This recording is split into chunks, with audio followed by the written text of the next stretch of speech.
হজরতুল আল্লাম শহীদ মরহুম আল্লামা দেলওয়ার হোসেন সাঈদী রহিমাহুল্লাহ, ওনার স্মৃতি বিজড়িত আজকের এই ঐতিহাসিক প্যারেড ময়দানের তাফসিরুল কোরআনের প্রোগ্রামে সব আছে। স্টেজ আছে, শ্রোতা আছে, প্যান্ডেল আছে, মিডিয়া কাভারেজ আছে, কিন্তু আমাদের কলিজার টুকটাটা আমাদের মাঝে নাই। আজকের এই প্রোগ্রামে আলোচক হয়ে এই চেয়ারে আমি না বসে ওই শ্রোতাদের কাতারে বসে যদি আমাদের আল্লামার নুরানি চেহারার দিকে তাকিয়ে ওয়াজ শুনতে পারতাম, আমাদের হৃদয়টা ঠান্ডা হয়ে যেত, আমাদের তৃষ্ণার্ত হৃদয় শান্ত হতো। সব আজকে আছে, কি যেন নাই, ঠিক কিনা বলেন? আল্লাহ তাআলা প্রতি 100 বছরে একজন মুজাদ্দিদ পাঠায়, প্রতি 100 বছরে একজন মুজাদ্দিদ, যিনি সমাজকে সংস্কার করেন। আল্লামা দেলওয়ার হোসেন সাঈদী রহিমাহুল্লাহ ছিলেন তেমন একজন মুজাদ্দিদ। চিৎকার করে বলেন ঠিক কিনা? উনি শিরক বিদআতের আস্তানাকে তছনছ করে দিয়েছেন, তাওহীদের বাণীকে সমুন্নত করেছেন, গণমানুষের কাছে তাফসিরুল কোরআনকে জনপ্রিয় করেছেন।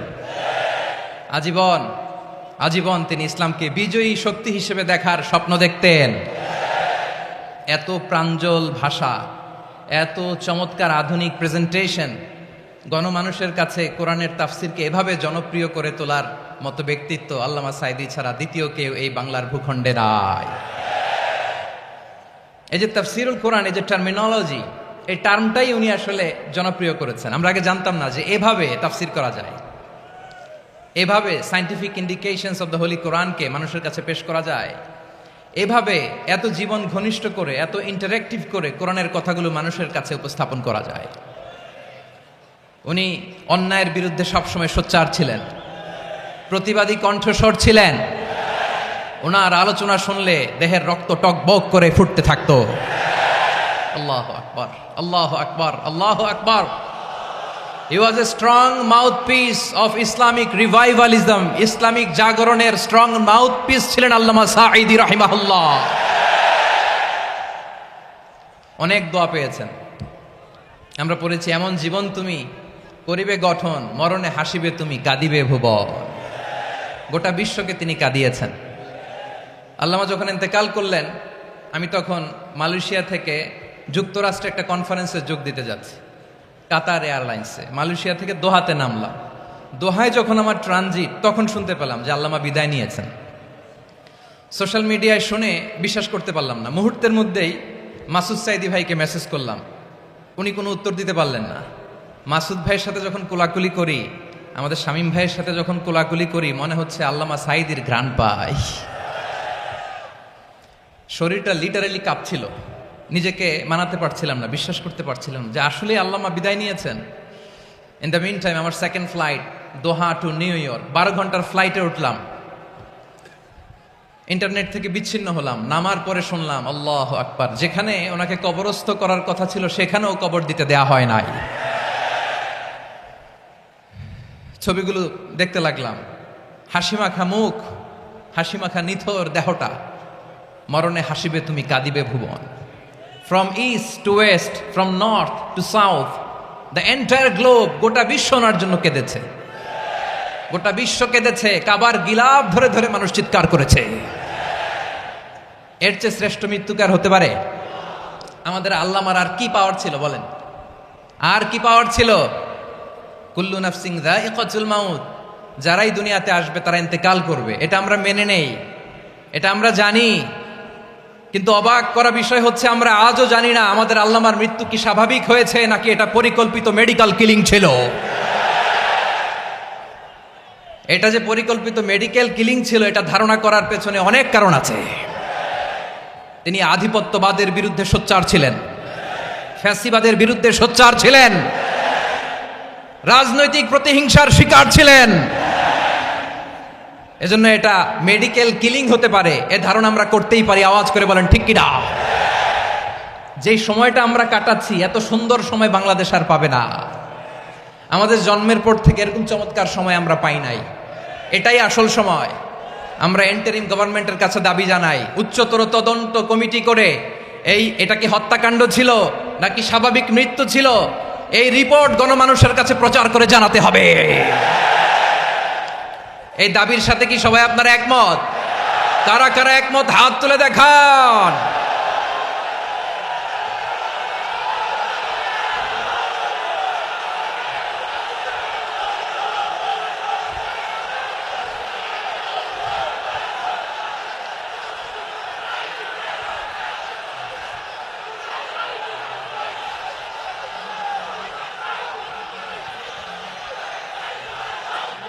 আমার প্রিয় ভাইয়েরা, প্রিয় চট্টলাবাসী, আল্লাহ তাআলা তার এই মুখলেস গোলামকে তার জান্নাতুল ফেরদাউসের মেহমান হিসেবে কবুল করুক।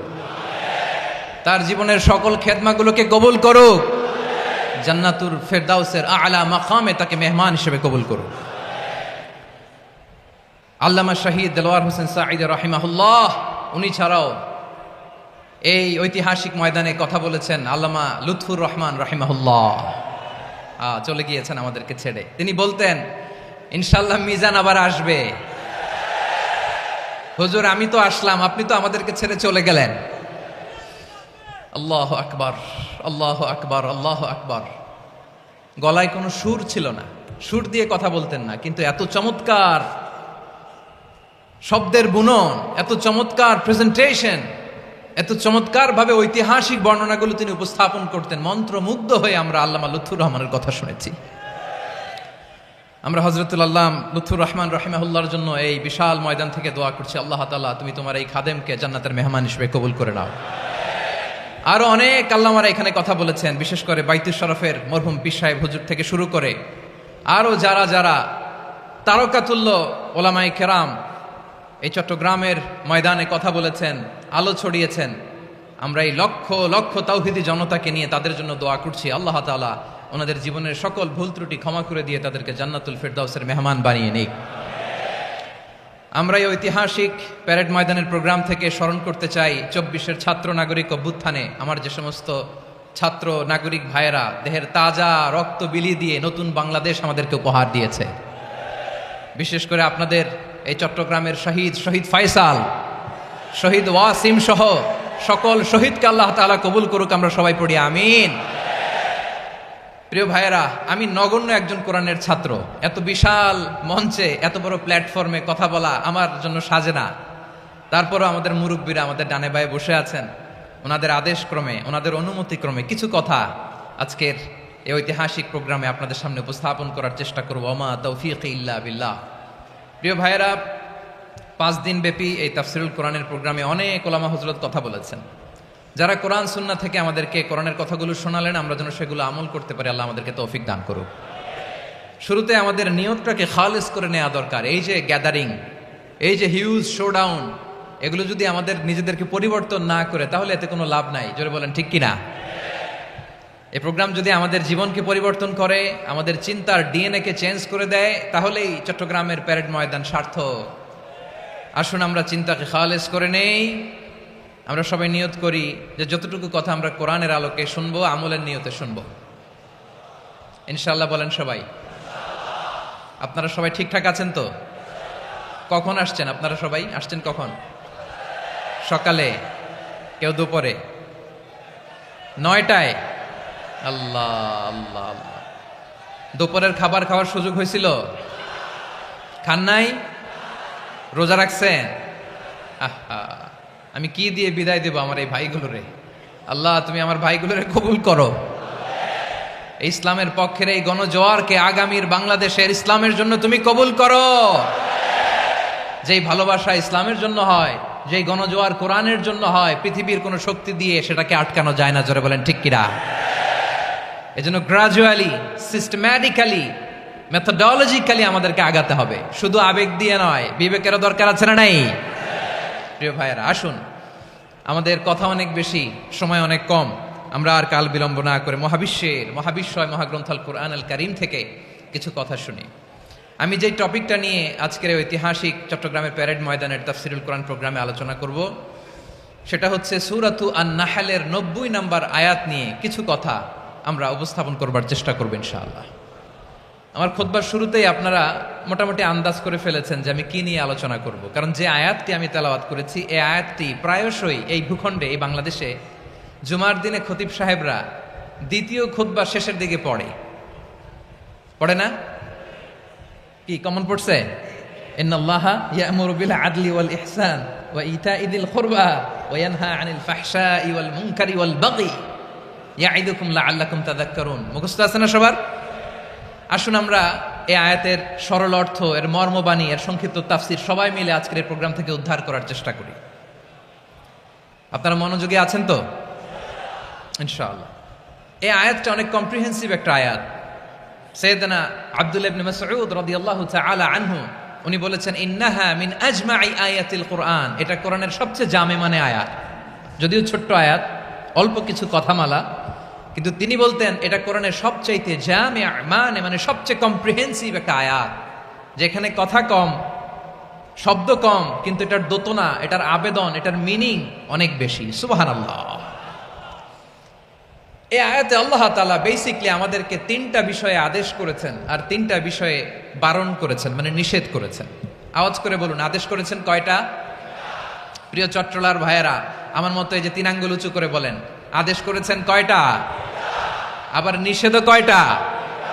মানবো তো আমরা ইনশাআল্লাহ? বলেন সবাই। 3 do's and 3 don'ts, do's and don'ts, তিনটা আদেশ, তিনটা নিষেধ। এই তিনটা আদেশ আর তিনটা নিষেধের ভেতরে আল্লাহ তাআলা গোটা ইসলামী শরিয়ার মূল নির্যাসকে ঢুকিয়ে দিয়েছেন। সুবহানাল্লাহ।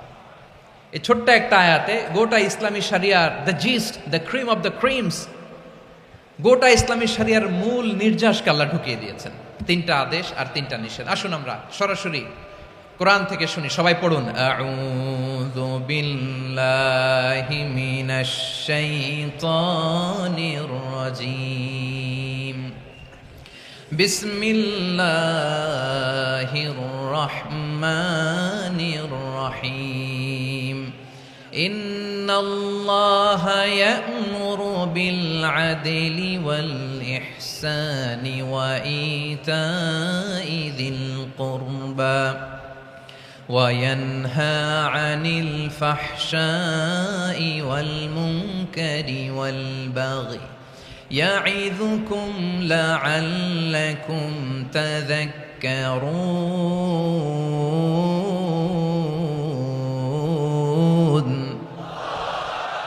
আল্লাহ তাআলা ইরশাদ করছেন, ইন্নাল্লাহা ইয়া'মুরু বিল আদলি ওয়াল ইহসান। নিশ্চয় আল্লাহ তাআলা তোমাদেরকে ন্যায় বিচারের আদেশ দেন, সদাচরণের আদেশ দেন, নিকটাত্মীয়দেরকে দানের আদেশ দেন। আদেশ কয়টা?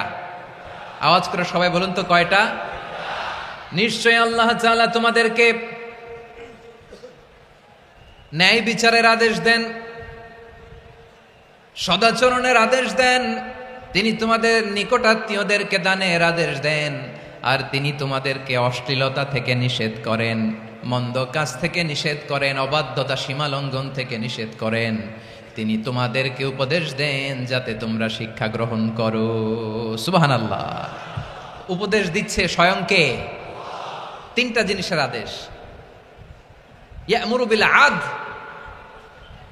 সুবিচার, ন্যায় বিচারের আদেশ তিনি দেন। ইহসানের আদেশ দেন, যাতে আমরা ইহসান করি, একে অপরের প্রতি সুবিচার করি, মহানুভবতা দেখায়, অনুগ্রহ দেখায়, আর নিকট আত্মীয়দেরকে যেন আমরা দান করি। এই তিনটা আদেশ তিনি দিয়েছেন। আর কোন তিনটা জিনিস থেকে তিনি বারণ করেছেন? অশ্লীলতা, ফাহশা, মুনকার, মানে সব মন্দ আর অসৎ কাজ, এগুলো থেকে তিনি আমাদেরকে বারণ করেন। ওয়াল বাগি, অবাধ্যতা, সীমা লঙ্ঘন, এই তিনটা কাজ থেকে তিনি আমাদেরকে বারণ করেন। তিনি আমাদেরকে উপদেশ দেন, স্বয়ং আল্লাহ তাআলা আমাদেরকে উপদেশ দেন যাতে করে আমরা শিক্ষা গ্রহণ করি। সুবহানাল্লাহ পড়ে। তাহলে আসুন আমরা ধরে ধরে একটা একটা করে সামনের দিকে আগাই। আল্লাহ তাআলা প্রথমে আমাদেরকে আদেশ দিয়েছেন আদালের। ইন্নাল্লাহা ইয়া'মুরু বিল আদল। আওয়াজ করে বলুন আল আদাল। সবাই পড়ুন আল আদাল। আমরা উর্দু জানি, হিন্দি জানি, অনেকে ইংরেজিও জানি, কিন্তু আরবি শব্দগুলো আমাদের মুখ দিয়ে বেরোতে চায় না। আওয়াজ করে বলুন আল আদাল। মাশাআল্লাহ। ইন্নাল্লাহা ইয়া'মুরু বিল আদল। আল্লাহ তাআলা আমাদেরকে আদলের আদেশ দেন। আদল অনেকে না বুঝলেও আদালত শব্দটা বুঝবেন। আদালত, আদালত, আদালত বুঝেন না? যেখানে বিচার কার্যের ফয়সালা করা হয়, কোর্ট কাছারি, আদালত, এটা তো ভেরি কমন। এটা শুনছেন না সবাই? আদালত, যেখানে ন্যায় বিচার হবে, সুশাসন হবে। কিন্তু ভাগ্যের কি নির্মম পরিহাস, ওখান থেকে মিথ্যা সাক্ষী দিয়ে মনমতো রায় দিয়ে দেয়া হয়। এগুলোর পরিবর্তন হওয়ার দরকার আছে না নাই? প্রিয় ভাইয়েরা, আদালত, আল আদ, ইংরেজিতে বলে জাস্টিস, ন্যায় বিচার, সুবিচার, সুশাসন, জাস্টিস, আল আদাল, সব জায়গায় এই জাস্টিস থাকা দরকার। Justice should be prevailed in the society. The mission of all prophet was to uphold the justice. সব নবীর মিশন ছিল এই জাস্টিসকে, আদালকে, সুশাসন আর সুবিচারকে নিশ্চিত করা। পড়েন সুবহানাল্লাহ। And the core message of every divine scripture was to uphold justice. পৃথিবীর সব আসমানি কিতাবের মূল শিক্ষা ছিল এই জাস্টিসকে সমাজে এনশিওর করা, সুবিচার, সুশাসনকে এনশিওর করা। তাহলে প্রিয় ভাইরা, আমরা বুঝতে পারলাম আল আদ শব্দের মানে হচ্ছে ইনসাফ বা সুবিচার বা ন্যায় বিচার। এটা হচ্ছে একটা general meaning, very general meaning. আপনি যদি ইন ডেপথ বুঝতে চান, আরো ভেতরে যান, তাহলে আদাল মানে হচ্ছে সমন্বয়, আদাল মানে হচ্ছে ভারসাম্য, ব্যালেন্স। আদাল মানে হচ্ছে মধ্যম পন্থা। সুবহানাল্লাহ পড়ে। কারণ সব সময় সমান সমান হইলেই সুবিচার হয় না। কথা কি বুঝতেছেন? ইসলামের দ্য কনসেপ্ট অফ আদাল, এটা এমন আদাল, এটা সব সময় সমান সমান নয়। যখন সমান সমান দেয়া দরকার, ইসলাম সমান সমান দেয়। যখন ব্যালেন্স করা দরকার, চেক এন্ড ব্যালেন্স, সমন্বয়, ভারসাম্য করা দরকার, তখন ইসলাম ভারসাম্য করে দেয়। এটার নাম আদাল। সুবহানাল্লাহ। সহজ করে আপনাদেরকে বুঝাই। যেমন ধরুন, একটা পরিবারের 3 জন সদস্য, স্বামী, স্ত্রী আর সন্তান। তাদের সকালবেলার ব্রেকফাস্টে স্বামীর, সকালের নাস্তায় স্বামীর 3টা রুটি লাগে, স্ত্রীর 2টা লাগে, আর সন্তানের 1টা রুটি লাগে। এখন আমি যদি সমান সমান করে আদল করতে চাই, সবাইকে যদি 3টা করে রুটি দেই, তাহলে স্বামী বেচারার জন্য ঠিক আছে? কি বলেন? কথা কি বুঝতেছেন না কষ্ট হয়ে যাচ্ছে? যদি সমান সমানের নিয়মে আগাই, তাহলে 3টা করে যদি রুটি দেই, স্বামীর জন্য ওকে, কিন্তু স্ত্রীর জন্য 1টা বেশি হয়ে যায়। আর সন্তানের জন্য কয়টা বেশি হয়? আচ্ছা, এই তো বুঝতেছেন, মাশাআল্লাহ। আচ্ছা, 2টা করে যদি সবাই রে দেই সমান সমান নীতিতে, তাহলে স্ত্রীর জন্য, স্ত্রী বেচারির জন্য ঠিক আছে, কিন্তু স্বামীর কয়টা কম পড়ে? আর সন্তানের বেশি হয়ে যায় কয়টা? আচ্ছা, সমান সমান নীতিতে সবাইকে যদি সকালের নাস্তার জন্য 1টা করে রুটি দেই, সন্তানের জন্য ঠিক আছে, কিন্তু স্ত্রী বেচারির কম পড়ে কয়টা? স্বামীর কম পড়ে কয়টা? 2টা। কথা কি বুঝতেছেন? আর আমি যদি স্বামীকে দেই 3টা, স্ত্রীকে দেই 2টা, আর সন্তানকে দেই 1টা, তাহলে কারো অপচয় হবে না। যার যতটুকু দরকার ঠিক ততটুকুই কাজে লাগবে। চিল্লায় বলেন ঠিক কিনা? এটাই হচ্ছে ইসলামের আদাল, যেখানে যার যতটুকু দরকার তাকে সেখানে ঠিক ততটুকু দিয়ে দেওয়ার নামই হচ্ছে আদাল। চিল্লায় পড়েন আল্লাহু আকবার। রব্বুল আলামিন বলেন, ইউসিকুমুল্লাহু ফি আওলাদিকুম লিযযাকারি মিসলু হাযযিল উনসায়াইন। আল্লাহ তোমাদেরকে ওসিয়ত করেন, তোমাদেরকে আদেশ দেন, উত্তরাধিকার সম্পদ যখন বন্টন হবে, ছেলেরা যতটুকু পাবে, মেয়ে পাবে তার অর্ধেক। সুবহানাল্লাহ বলেন। দেখেন, ছেলে যদ্দূর, মেয়ে অর্ধেক, ছেলে ডবল পাবে। আপাত দৃষ্টিতে মনে হয় এখানে অবিচার হয়েছে, কিন্তু আসলে কি অবিচার হয়েছে? আপনি বিয়ের ক্ষেত্রে যান, ওইখানে আবার ছেলে মোহরানা দেয়, মেয়ে সেখানে মোহরানা পায়। তাহলে চেক এন্ড ব্যালেন্স, ভারসাম্য, ব্যালেন্স, মধ্যম পন্থা এখানে আছে না নাই?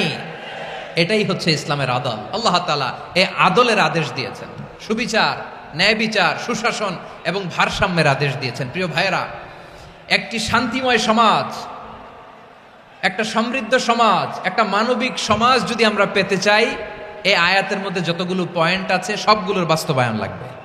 কথা বুঝতে পেরেছেন? বলেন, আওয়াজ করে বলেন, আমরা একটা শান্তির সমাজ চাই কি চাই না? আমরা একটা সমৃদ্ধ বাংলাদেশ চাই কি চাই না? আমরা একটা মানবিক বাংলাদেশ চাই কি চাই না? এই আয়াতে আল্লাহ তাআলা একটা মানবিক সমাজের রূপরেখা টেনেছেন। তার প্রথম কথা হচ্ছে, ইন্নাল্লাহা ইয়ামুরু বিল আদল। আল্লাহ তাআলা তোমাদেরকে আদলের নির্দেশনা দেয়, সুবিচার, সুশাসনের নির্দেশনা দেয়। যে সমাজে আদল থাকে না, সেই সমাজে জুলুম মানুষের ঘাড়ে চেপে বসে। আদলের বিপরীত হচ্ছে জুলুম। আদলের বিপরীত কি? জুলুম বা জাউর, অত্যাচার, অবিচার, বৈষম্য। এই যে বৈষম্য বিরোধী ছাত্র আন্দোলন কেমন পড়ছে? এই যে একজন সমন্বয়ক তো দেখা করলো আমার সাথে। জুলুম মানে হচ্ছে বৈষম্য। বৈষম্যের স্থান ইসলামে নাই, অবিচারের স্থান ইসলামে নাই, জুলুমের স্থান ইসলামে নাই। আল্লাহ তাআলা বলেন, যে আমি জুলুমকে নিজের জন্য হারাম করেছি এবং তোমাদের জন্য হারাম করেছি। বিশ্বনবী ফরমান, আল্লাহ তাআলা বলেন হাদিসে কুদসিতে, ইয়া ইবাদি ইন্নী হারামতুয যুলমা আলা নাফসি ওয়া জাআলতুহু বাইনাকুম মুহাররামান ফালা তাযালামু। আমার গোলামেরা শোনো, নিশ্চয় আমি আল্লাহ তাআলা জুলুমকে আমি আমার উপরে হারাম করেছি, অনুরূপভাবে জুলুম করাকে তোমাদের উপরেও হারাম করেছি। ফলে ফালা তাযালামু, তোমরা একে অপরের সাথে জুলুম করো না। নির্দেশনাটা কার? খবরদার, জুলুমের সাথে আমাদের কোনো সম্পর্ক নাই। আল্লাহ তাআলা আদলের আদেশ দিয়েছেন, আদালতের আদেশ দিয়েছেন, সুশাসনের ন্যায় বিচারের আদেশ দিয়েছেন। ইন্নাল্লাহা ইয়ামুরু বিল আদল, আমাদেরকে আদল প্রতিষ্ঠা করতে হবে। জুলুমের সাথে ইসলামের কোনো সম্পর্ক নাই। আল্লাহ তাআলা জালিমদের জন্য কঠিন শাস্তি প্রস্তুত করে রেখেছেন। যারা এই আদলকে ভুলণ্ঠিত, কখন রাত কিচ্ছু জানে না, কখন দিন কখন রাত কিছু জানে না, বছরের পর বছর কেটে গিয়েছে। এক্সট্রা জুডিশিয়াল কিলিং এর কোনো হিসাব নাই, বিচার বহির্ভূত হত্যা, এনফোর্স ডিসঅ্যাপিয়ারেন্স, গুম, যেটা সবচাইতে বড় মানবতা বিরোধী অপরাধ। কত মানুষ যে গুম হয়েছে তার কোনো ইয়ত্তা নাই। যেই ফ্যামিলির সদস্য গুম হয়েছে তারা কি ওই লোকটার জন্য মাগফিরাতের দোয়া করবে নাকি সুস্বাস্থ্যের দোয়া করবে তারা নিজেরাও জানতো না, কারণ জানে না ও বেঁচে আছে না মরে গেছে। আহা, বিডিআর নওজোয়ানদের যারা ছাড়া পেল দেখলাম, বিনা অপরাধে, কোনো অন্যায় ছাড়া, অপরাধ ছাড়া তাদের জীবন থেকে, তাদের তারুণ্যের, তাদের যৌবনের 15 বছর 16 বছর 17 বছর নাই, 6 মাস বয়সের ছোট বাচ্চাকে রেখে জেলে গেছে। 6 মাসের মেয়ে বেরোয় দেখে মেয়ের বয়স 17 বছর। মেয়ে বাবারে চিনে না, বাবা মেয়েরে চিনে না। মেয়েকে এখন বিয়ে দিয়ে আরেক ছেলের হাতে তুলে দিবে। মেয়ের শৈশব বাবা দেখে নাই, মেয়ের কৈশোর বাবা দেখে নাই, মেয়ের তারুণ্য দেখে নাই। আরেক যুবককে দেখলাম 14 বছরের 14 দিনের সংসার, 2 সপ্তাহের সংসার শেষে জেলে গেছে। কত যুবকের যে স্ত্রী চলে গিয়েছে ফ্যামিলি ছেড়ে, কারণ জানে না তো কবে আসবে, কি হবে, কেউ জানতো না। দাম্পত্য জীবনের মাত্র 14 দিনের স্মৃতি, এই স্মৃতিকে আঁকড়ে ধরে এক বোন 16টা বছর 17টা বছর কাটিয়ে দিয়েছে। আমি নিউজটা দেখে ভাবলাম, আমার এই বোনের প্রতিটি দিন কিভাবে কেটেছে, প্রতিটি রাত কিভাবে কেটেছে, প্রতিটি ক্ষণ কিভাবে কেটেছে। বিশ্বনবী বলেছেন, ইত্তাকি দাওয়াতাল মাজলুম ফাইন্না লাইসা বাইনাহু ওয়া বাইনাল্লাহি হিজাব। মাজলুমের কান্নাকে ভয় করো, কারণ মাজলুমের কান্না আর আল্লাহর মাঝে কোনো পর্দা থাকে না। আমরা আর এরকম কোন জুলুম বাংলাদেশে দেখতে চাই না। জোরে বলেন ঠিক কিনা? আর কেউ নতুন করে জালিম হোক আপনারা চান? আবার নতুন করে কেউ ফ্যাসিস্ট হোক আপনারা চান? এক দল আরেক দলকে নিশ্চিহ্ন করার রাজনীতিতে মেতে উঠুক, এটা আপনারা চান? আমরা বাংলাদেশকে আদল দিয়ে সাজাতে চাই। আমরা এই 56,000 বর্গ মাইলের প্রতিটা ইঞ্চি মাটিকে কোরআনের আইন দিয়ে সাজাতে চাই। রাজি আছেন আপনারা? কারা কারা রাজি দেখান হাত তুলে আল্লাহকে।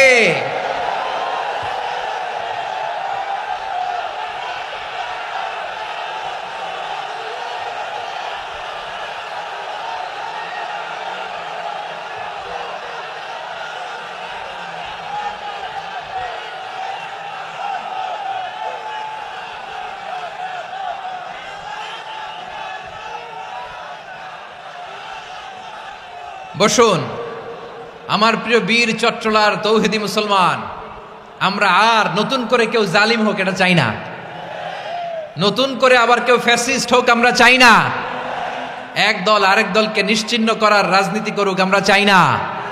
আমরা সুশাসনের বাংলাদেশ চাই,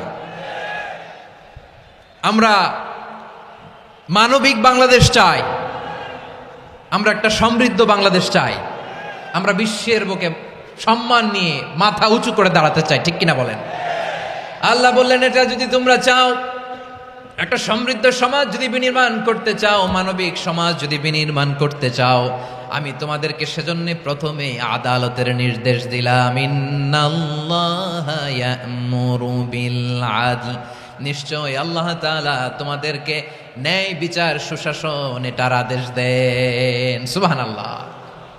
আদাল ন্যায় বিচারের আদেশ আল্লাহ তাআলা কোরআনের বিভিন্ন আয়াতে দিয়েছেন। আল্লাহ তাআলা বলছেন, ইন্নাল্লাহা يأمركم أن تؤدوا الأمانات إلى أهلها وإذا حكمتم بين الناس أن تحكموا بالعدل إن الله نعم ما يعظكم به إن الله كان سميعا بصيرا الله تعالى বললেন, আল্লাহ আদেশ দিচ্ছেন যে ব্যক্তি আমানতের হকদার তার হাতে তোমরা আমানত পৌঁছে দাও, আর যখন তোমরা বিচার কার্য করবে, বিচার ফয়সালা করবে, আদালতের সাথে করো। সুবহানাল্লাহ বলেন। ওয়াইদা হাকামতুম বাইনান নাসি আন তাহকুমু বিল আদল, আদালতের সাথে করবা। আল্লাহ তাআলা বলেন, যারা জাজ হবে, বিচারক হবে, তাদের যদি বাদী বিবাদীর কারো সাথে শত্রুতা থাকে, কারো সাথে যদি কোনো ধরনের রেশারেশি থাকে, আল্লাহ বলেন বিচার কার্য করতে যে ওই শত্রুতা রেশারেশির কারণে আদালতের বাইরে যে অবিচার করে বিচার করো না। ওয়ালা ইয়াজরিমান্নাকুম শানাআনু কওমিন আলা আল্লা তা'দিলু ই'দিলু হুয়া আকরাবু লিত্তাকওয়া ওয়াত্তাকুল্লাহা ইন্নাল্লাহা খাবীরুম বিমা তা'মালুন। খবরদার কোন জাতির প্রতি, কোন গোষ্ঠীর প্রতি, কোন গোত্রের প্রতি আক্রোশ যেন তোমাদেরকে ন্যায় বিচার থেকে দূরে সরিয়ে না দেয়, বরং আমি আল্লাহর আদেশ হলো ই'দিলু, তোমরা আদল করো, ন্যায় বিচার করো, সুবিচার করো, সুশাসন প্রতিষ্ঠা করো। হুয়া আকরাবু লিত্তাকওয়া, এটাই তাকওয়ার সবচেয়ে কাছাকাছি। সুবহানাল্লাহ বলেন। কোরআনের বিভিন্ন আয়াতে আল্লাহ তাআলা স্পেসিফিকলি ধরে ধরে বিচার করার সময় আমরা যেন আদল করি সেটা বলেছেন। কোরআনের কোন কোন জায়গায় আল্লাহ তাআলা এই আল আদ শব্দটা ব্যবহার করেছেন। আবার একই জিনিস ইনসাফ, সুবিচার, সুশাসন, ন্যায় বিচার, ন্যায় পরায়ণতা বুঝাতে আল্লাহ তাআলা কখনো কখনো আল কিসত শব্দটা ব্যবহার করেছেন। আওয়াজ করে সবাই বলুন আল কিসত। প্রিয় ভাইরা, সবাই আওয়াজ করে আমার সাথে সাথে বলুন আল কিসত। আল্লাহ তাআলা বলেন, ওয়া ইন হাকামতা ফাহকুম বাইনাহুম বিল কিসতি ইন্নাল্লাহা ইউহিব্বুল মুকসিতিন। যখন তুমি বিচার করবে, বিশ্বনবীকে উদ্দেশ্য করে অ্যাড্রেস করে বললেন, নবী হে, ইহুদিরা কোনো বিষয়ে মীমাংসার জন্য যদি আপনার দরবারে আসে, যদি বিচার করতে হয়, খবরদার অবিচার করবেন না। ফয়সালা যেটা করবেন কিসতের সাথে করবেন, ন্যায় পরায়ণতার সাথে করবেন, কারণ ইন্নাল্লাহা ইউহিব্বুল মুকসিতিন, নিশ্চয় আল্লাহ রাব্বুল ইজ্জাত ন্যায় পরায়ণশীলদেরকে বড্ড ভালোবাসেন। সুবহানাল্লাহ বলেন। ন্যায়পরায়ণ লোকদেরকে আল্লাহ তাআলা বড্ড ভালোবাসেন। অন্য আয়াতে আল্লাহ তাআলা বলছেন, وَنَضَعُ الْمَوَازِينَ الْقِسْطَ لِيَوْمِ الْقِيَامَةِ فَلَا تُظْلَمُ نَفْسٌ شَيْئًا। আমি কিয়ামতের দিন ন্যায়পরায়ণতার মানদণ্ড স্থাপন করব, যেটাকে আমরা মিজানের পাল্লা বলি। আল্লাহ বলেন, ন্যায় বিচারের মানদণ্ড কিয়ামতের ময়দানে আমি আল্লাহ স্থাপন করব। সেদিন কারো প্রতি বিন্দু পরিমাণ, এক চুল পরিমাণ অবিচার করা হবে না, কোনো অবিচার করা হবে না। সেদিন সুশাসন হবে, সুবিচার হবে, ন্যায় পরায়ণতার সাথে বিচার হবে। আওয়াজ করে পড়েন আল্লাহু আকবার। তাহলে প্রিয় ভাইরা, যে তিনটি বিষয়ে আল্লাহ তাআলা আমাদেরকে আদেশ দিয়েছেন, তার প্রথমটা হচ্ছে আদালত, ইনসাফ, সুবিচার, ন্যায় বিচার। এটা আমরা চাই কি চাই না? বিশ্বনবী ন্যায় বিচার, ন্যায় পরায়ণতা, সুশাসন প্রতিষ্ঠিত করেন কি করেন নাই? আপনারা বিশ্বনবীর সিরাত যারা পড়েছেন, আপনি দেখবেন বিশ্বনবীর সিরাতের পরতে পরতে, বাঁকে বাঁকে, সিরাতের বাঁকে বাঁকে এই আদালতের নমুনা মেলে। সুবহানাল্লাহ বলেন। ছোট্ট একটা নমুনা রাসূল সাল্লাল্লাহু আলাইহি ওয়াসাল্লামের আসসিরা আল আতেরা থেকে ছোট্ট একটা নমুনা আপনাদের খেদমতে এখানে উপস্থাপন করি। বিশ্বনবী সাল্লাল্লাহু আলাইহি ওয়াসাল্লাম মক্কা বিজয় করলেন ৮ম হিজরিতে।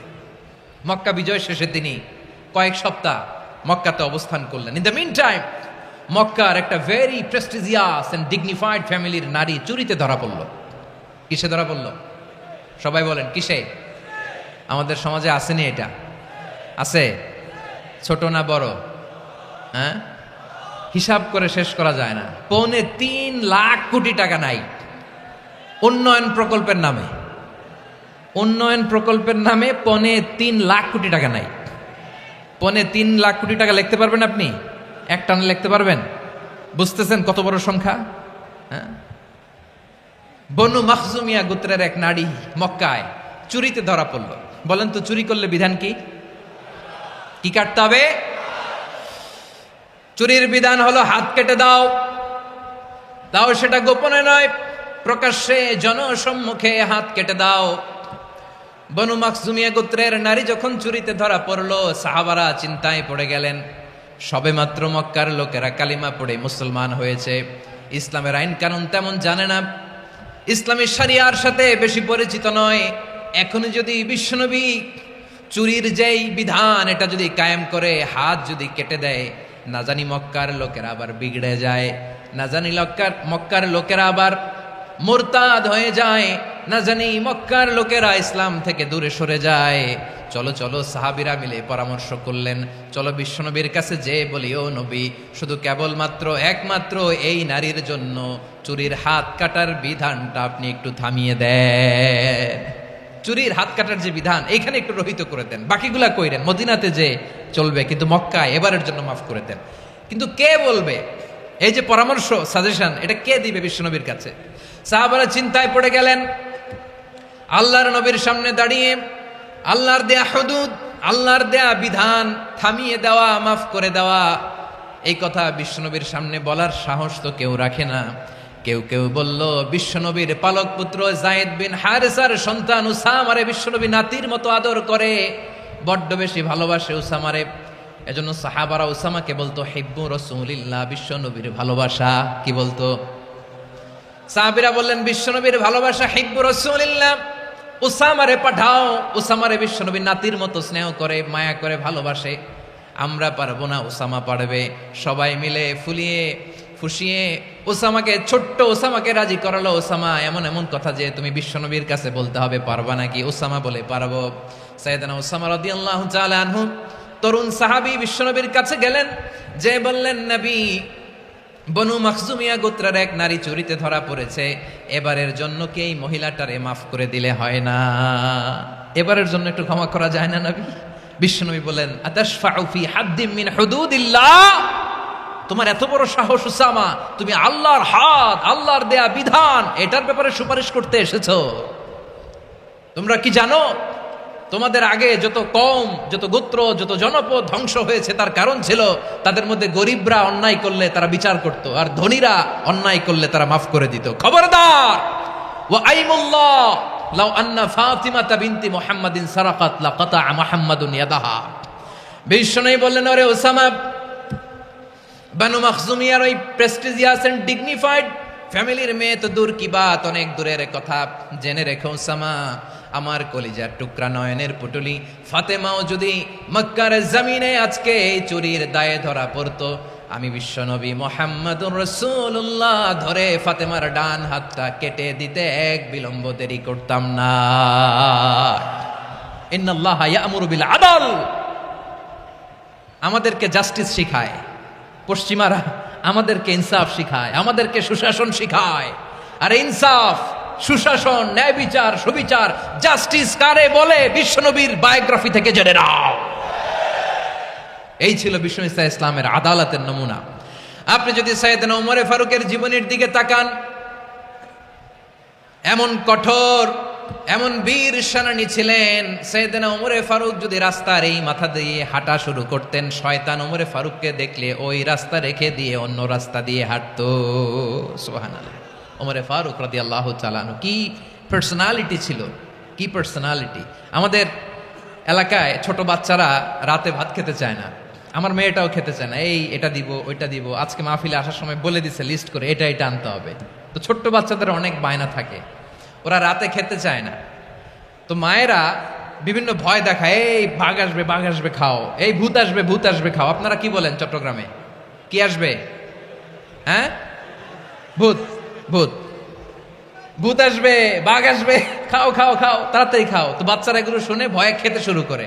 মদিনার জমিনেও একই ঘটনা ঘটতো। মদিনার ছোট্ট ছোট্ট সোনামণিরা খেতে চাইতো না। তো মায়েরা বলতো, হা হুয়া ইয়াতি উমর, হা হুয়া ইয়াতি উমর, ওই যে উমর আসতেছে, উমর। ওমরে ফারুকের কথা শুনলে বাচ্চারা একেবারে ঠান্ডা। সুবহানাল্লাহ পড়বেন না? প্রভু তুমি বলেছ রাসূল দেবে না, বলনি দেবে না ওমর, বলনি দেবে না হামজা তারিক, খালিদ বিজয় সমর। প্রভু তুমি বলেছ রাসূল দেবে না, বলনি দেবে না ওমর, বলনি দেবে না হামজা তারিক, খালিদ বিজয় সমর। প্রভু তুমি বলেছ রাসূল দেবে না। আল্লাহু আকবার। ওমর ফারুক রাদিয়াল্লাহু তাআলা আনহু, ওনার কথা শুনলে গায়ের মধ্যে গুজবাম হয়, গায়ের পশমগুলো দাঁড়িয়ে যায়। সুবহানাল্লাহ বলেন। কি পার্সোনালিটি ছিল, কি ব্যক্তিত্ব ছিল। মুনাফিকরা ওমর ফারুককে জমের মতো ভয় পেতেন। শয়তান, খুদ শয়তান এই রাস্তা দিয়ে আসলে শয়তান অন্য রাস্তা দিয়ে হাঁটতো। ওমর ফারুক রাদিয়াল্লাহু তাআলা আনহুর জীবনে যদি দেখেন, তাহলে সেখানে আপনি আদালতের, ইনসাফের, সুশাসনের, জাস্টিসের নমুনা দেখতে পাবেন। কয়টা শুনবেন? সাইয়েদনা ওমর ফারুকের রাদিয়াল্লাহু তাআলা আনহুর সন্তান আব্দুর রহমান মিশরে মদ খেয়ে মদ্যপ অবস্থায় ধরা পড়েছে। মদ খাওয়ার কারণে, মদ যদি কেউ পান করে আর যদি প্রমাণিত হয়, তার বিচার হলো 80 বেত। আওয়াজ করে বলেন কয় বেত? বাংলাদেশেও তো এই আইন আছে নাকি? বাংলাদেশে আছে? হ্যাঁ, মদ খাইলে 80 বেত, এই আইন বাংলাদেশে চালু হোক। আমরা চাই কি চাই না? চাই সবাই। এজন্যই তো ইসলাম ভাল লাগে না। ইসলামকে ভাল লাগে না। ইসলামকে আউট করে রাখতে পারলেই তো এরকম বড় বড় বোতল খাওয়া যায়।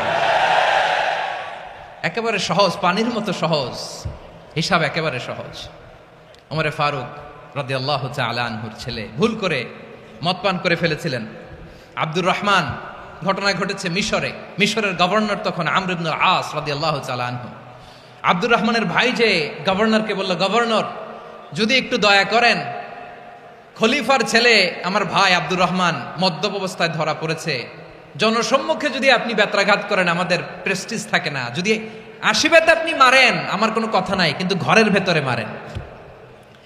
আব্দুর রহমানের ভাইয়ের সুপারিশ শুনে সাইয়েদনা আমর ইবনুল আস রাদিয়াল্লাহু তাআলা আনহু রাজি হয়ে গেলেন। ঘরের ভেতরে লোকচক্ষুর আড়ালে 80 বেত তিনি মানলেন। কিন্তু ঘটনাক্রমে এই কথা লুকিয়ে লুকিয়ে ঘরের ভেতরে 80 বেত মারার কথা সাইয়েদনা ওমর ফারুক মদিনা থেকে জানতে পারলেন। মদিনা থেকে তিনি ফরমান জারি করলেন, এই বিচার যেমনটি আমর ইবনুল আস আদায় করেছে, এটা প্রকৃতপক্ষে আদায় হয় নাই। আসো সবাই মদিনায় আসো, আমর ইবনুল আস মদিনায় আসো, আব্দুর রহমানও আসো, সবাই আসো, জনসম্মুখে এই বিচার কার্যকর করতে হবে। সাইয়েদনা ওমর ফারুক মসজিদে নববীর পিলারের মধ্যে নিজের ছেলেকে বাঁধলেন, আবার জনসম্মুখে 80টা বেত তার গায়ের মধ্যে মারলেন। মাজমুয়ে ফাতাওয়া ইবনে তাইমিয়া রাহিমাহুল্লাহ উনি এটা নকল করেছেন। এটা সবচেয়ে বিশুদ্ধ মত। আর অনেক মত আছে, মারা গেছে কবরের উপর, ওগুলো বাদই দিলাম। কেমন খলিফা ছিলেন, কেমন খলিফা! পশ্চিমারা তোমরা জাস্টিস আমাদেরকে শেখাও, ইনসাফ কারে বলে, সুশাসন আমাদেরকে তোমরা শিখাও। ওমর ফারুক রাদিয়াল্লাহু তাআলা আনহু ওই বিচারকে তিনি ধর্তব্য মনে করেন নাই। মদিনাতে এনে আবার জনসম্মুখে আবার 80 বেত মেরেছেন। মিশরে ওমর ফারুক রাদিয়াল্লাহু তাআলা আনহু আমর ইবনুল আসকে গভর্নর করে পাঠালেন। সেখানে আমর ইবনুল আসের ছেলে একটা প্রতিযোগিতায় রানার আপ হয়েছে। এক মিশরি সেখানে চ্যাম্পিয়ন হয়েছে। রানার আপ বুঝতে পেরেছেন তো? রানার আপ সেকেন্ড হয়েছে, এক মিশরি হয়েছে চ্যাম্পিয়ন প্রথম। কিন্তু গভর্নরের ছেলে ও জিততে পারে নাই। ও রাগে ওই মিশরির গায়ের মধ্যে কয়েকটা লাঠি দিয়ে বাড়ি মেরেছে। মিশরি যে মদিনাতে ওমর ফারুকের কাছে বিচার দিলেন, আপনার গভর্নরের ছেলে অন্যায়ভাবে আমার গায়ে হাত তুলেছে। সাইয়েদনা ওমর ফারুক আবার ফরমান জারি করলেন, আসো মদিনাতে আসো। মিশরীকে ডাকলেন। ওই মিশরের গভর্নর আমর ইবনুল আস রাদিয়াল্লাহু তাআলা আনহুকে ডাকলেন, তার ছেলেকেও ডাকলেন। সবাই বসে রইল। আমর ইবনুল আস রাদিয়াল্লাহু তাআলা আনহু মাথা নিচু করে বসে আছেন, লজ্জায় কাচুমাচু। হায় হায়, আজকে আমার ছেলের কারণে আমিরুল মুমিনিন খলিফাতুল মুসলিমিন ওমর ফারুকের কাছে আমি জনসম্মুখে লজ্জিত হচ্ছি। সাইয়েদনা ওমর ফারুক বললেন, এই নাও লাঠি। গভর্নরের ছেলে, তোমার মাথার মধ্যে যতগুলো বাড়ি মেরেছে, আজকে জনসম্মুখে তুমি অতগুলা বাড়ি মারো। মিশরি বলে, থাক, আপনি যে ডেকে আনছেন সবার সামনে এটা বলছেন, এতেই আমি খুশি। আল্লাহু আকবার। আপনার মহানুভবতা দেখে আমি খুশি, আর অপমানের দরকার নাই। ওমরে ফারুক বলে, না, খবরদার, এই কথা মিশরি তুমি বলো না, মারো, যতগুলা বাড়ি মেরেছে মারো। বাধ্য হয়ে মিশরি আমর ইবনুল আসের সামনে ওনার কলিজার টুকরা সন্তানের মাথার মধ্যে বাড়ি মারতে আরম্ভ করলেন। ঠিক যতগুলা বাড়ি গভর্নরের ছেলে, আমর ইবনুল আসের ছেলে মিশরির গায়ে মেরেছিল, মাথায় মেরেছিল, মিশরি গুনে গুনে ততটা মারলেন। এই দৃশ্য দেখে ওমরে ফারুক রেগে মেগে আগুন, রাগের চোটে রাগ সামলাতে না পেরে, আর নিজেকে সামলাতে না পেরে মিশরিরে বললেন, ছেলেরে মারা শেষ হয়ে গেলে এবার বাবার টাক মাথার মধ্যে কয়েকটা বাড়ি মার। রাগের চোটে, আউট অফ অ্যাঙ্গার, রাগের চোটে, যে আমার পাঠানো গভর্নর আমর ইবনুল আস তার ছেলেকে কেন আদব তারবিয়া কেন শিক্ষা দিতে পারে না। ছেলেরে মারা হইলে এবার আমর ইবনুল আসের মাথার মধ্যে দুইটা মারো। এটা রাগে বলেছেন, এটা শাস্তি হিসেবে না। সুবহানাল্লাহ পড়ে। তোমরা আমাদেরকে সুশাসন শিখাও, আমাদেরকে সুশাসন শিখাও। বিশ্বনবী বলেন, আদল এটা যেন তেন বিষয় না, এটা দিয়েই মানবিক সমাজ গড়তে হবে।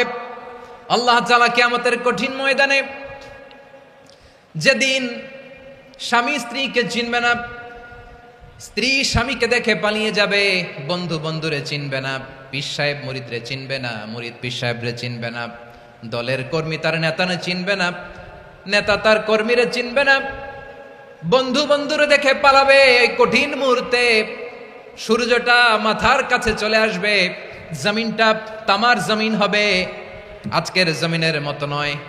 মানুষ ঘর্মাক্ত, ক্লান্ত, শ্রান্ত মাথার মগজগুলো কানের ছিদ্র আর নাকের ছিদ্র দিয়ে বেয়ে বেয়ে পড়বে। বিশ্বনবী ফরমান, কিয়ামতের ওই কঠিন ময়দানে 7 শ্রেণীর ব্যক্তিকে রব্বুল আলামিন তার আরশের নিচে ছায়া দিবেন। তার মধ্যে প্রথম শ্রেণীর ব্যক্তি হলো ইমামুন আদিল। ইমামুন আদিল, ন্যায়পরায়ণ শাসক, যে ইনসাফের সাথে বিচার করে, যে জাস্টিস সমাজে সার্ভ করে, যে সুশাসন নিশ্চিত করে, ওই ইমামুন আদিল। আদিল শব্দটা বুঝছেন না? ইন্নাল্লাহা ইয়া'মুরু বিল আদল, পাইছেন? আদিল। 7 শ্রেণীর ব্যক্তিকে আল্লাহ তাআলা সুশীতল আরশের নিচে ছায়া দিবেন, যেদিন তার দেয়া ছায়া ছাড়া কোনো ছায়া থাকবে না। এর প্রথম হচ্ছে ইমামুন আদিল, ন্যায়পরায়ণ শাসক। চিল্লায় বলেন সুবহানাল্লাহ।